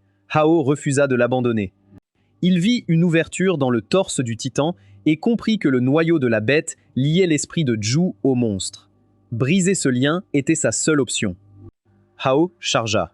Song Rui comprit son plan et lui cria qu'il courait à la mort. Hao frappa dans l'ouverture, l'élargit à 2 mains et saisit le noyau. Le cristal dans sa poitrine commença à absorber le titan. L'énergie blessa gravement le corps de Hao. Zhu ressentit la même douleur. Même Tianmian jugeait folle l'absorption d'un noyau de suzerain. Le roi s'étouffa avec la brume rouge qui s'en échappait. Zhu murmura qu'elle avait mal et que tout devenait noir. Hao grimpa sur le monstre, rejoignit sa sœur et lui dit de le regarder. Il était son frère. Il avait passé 6 mois à la chercher, il ne la laisserait plus souffrir seule. Zhu le reconnut. Elle regarda Hao en larmes tandis qu'il lui touchait le visage, offrant enfin à la fratrie les retrouvailles manquées depuis l'hélicoptère. Hao perdit connaissance. Zhu le rattrapa et le déposa en sécurité. Quand elle se tourna vers Hong, chaque combattant de la Vigne Verte recula. Il l'avait utilisé et blessé Hao. Zhu forma plusieurs sphères d'énergie et attaqua. Tianmian survécut mieux à la première explosion que les soldats autour de lui, tandis que Hong courait vers l'hélicoptère. Une brume rouge éclata derrière eux. Quelque chose traversa le champ de bataille et tua Tianmian, et un autre guerrier avant que les autres ne puissent réagir. Zhao émergea du brouillard, ravi que tous les obstacles se soient réunis en un seul endroit, affaiblissant les autres pour lui. Zhao reprochait à Liang de l'avoir laissé, lui et Song Rui, entrer dans les ruines qu'il avait changées. Liang accepta la décision initiale comme son erreur, mais refusa d'accepter la voie que Zhao avait choisie. Zhao qualifia l'évolution de futur. Le pouvoir l'avait libéré des limites de la vie ordinaire, et il offrit à Zhu la même liberté si elle abandonnait son passé insignifiant. Zhongrui supplia son oncle de résister à la brume rouge. Il l'ignora et se prépara à éliminer tous ceux qui influençaient Liang. Liang rejeta son manteau et demanda à Xu si elle voulait sauver Hao. Si oui, ils devaient arrêter Zhao ensemble. Song Rui, Jining et les autres éloignèrent Hao du centre pendant que Liang affrontait son frère. Xu attaqua avec des sphères d'énergie et ordonna au monstre d'avancer. Zhao dévia les projectiles et tua les créatures avant qu'elles ne l'atteignent. Les femmes déposèrent Hao au sol. Son corps brûlait de chaleur et laissait échapper une boule rouge. Zhongrui n'avait plus de solution médicale. Bien qu'elle le choquât, Hao ne se réveilla pas. Elle libéra plus d'éclairs et lui ordonna de se lever, car Zhu et Liang se battaient encore. Jin Ying avertit que forcer de l'énergie dans son corps instable pourrait déclencher une autre mutation. Zhuang Rui continua. Zhao se glissa derrière Liang et attaqua. Zhu l'atteignit à temps avec un autre monstre, mais le rayon d'énergie de la créature manqua sa cible car Zhao s'écarta. Cette tentative coûta trop de force à Zhu. Son contrôle restait incomplet et Zhao lui demanda si elle était prête à se rendre. Liang l'aida à se relever. Ils combinèrent leurs pouvoirs restants. Zhu forma un cocon géant autour de Zhao. Liang compressait l'énergie spatiale d'en face. Zhao arrêta les deux attaques. L'explosion couvrit le cratère. Quand elle se dissipa, Liang tomba. Zhao s'approcha, disant que c'était fini. Derrière eux, la brume rouge de Hao s'épaissit. Son corps s'enflamma. Une colonne écarlate jaillit au ciel.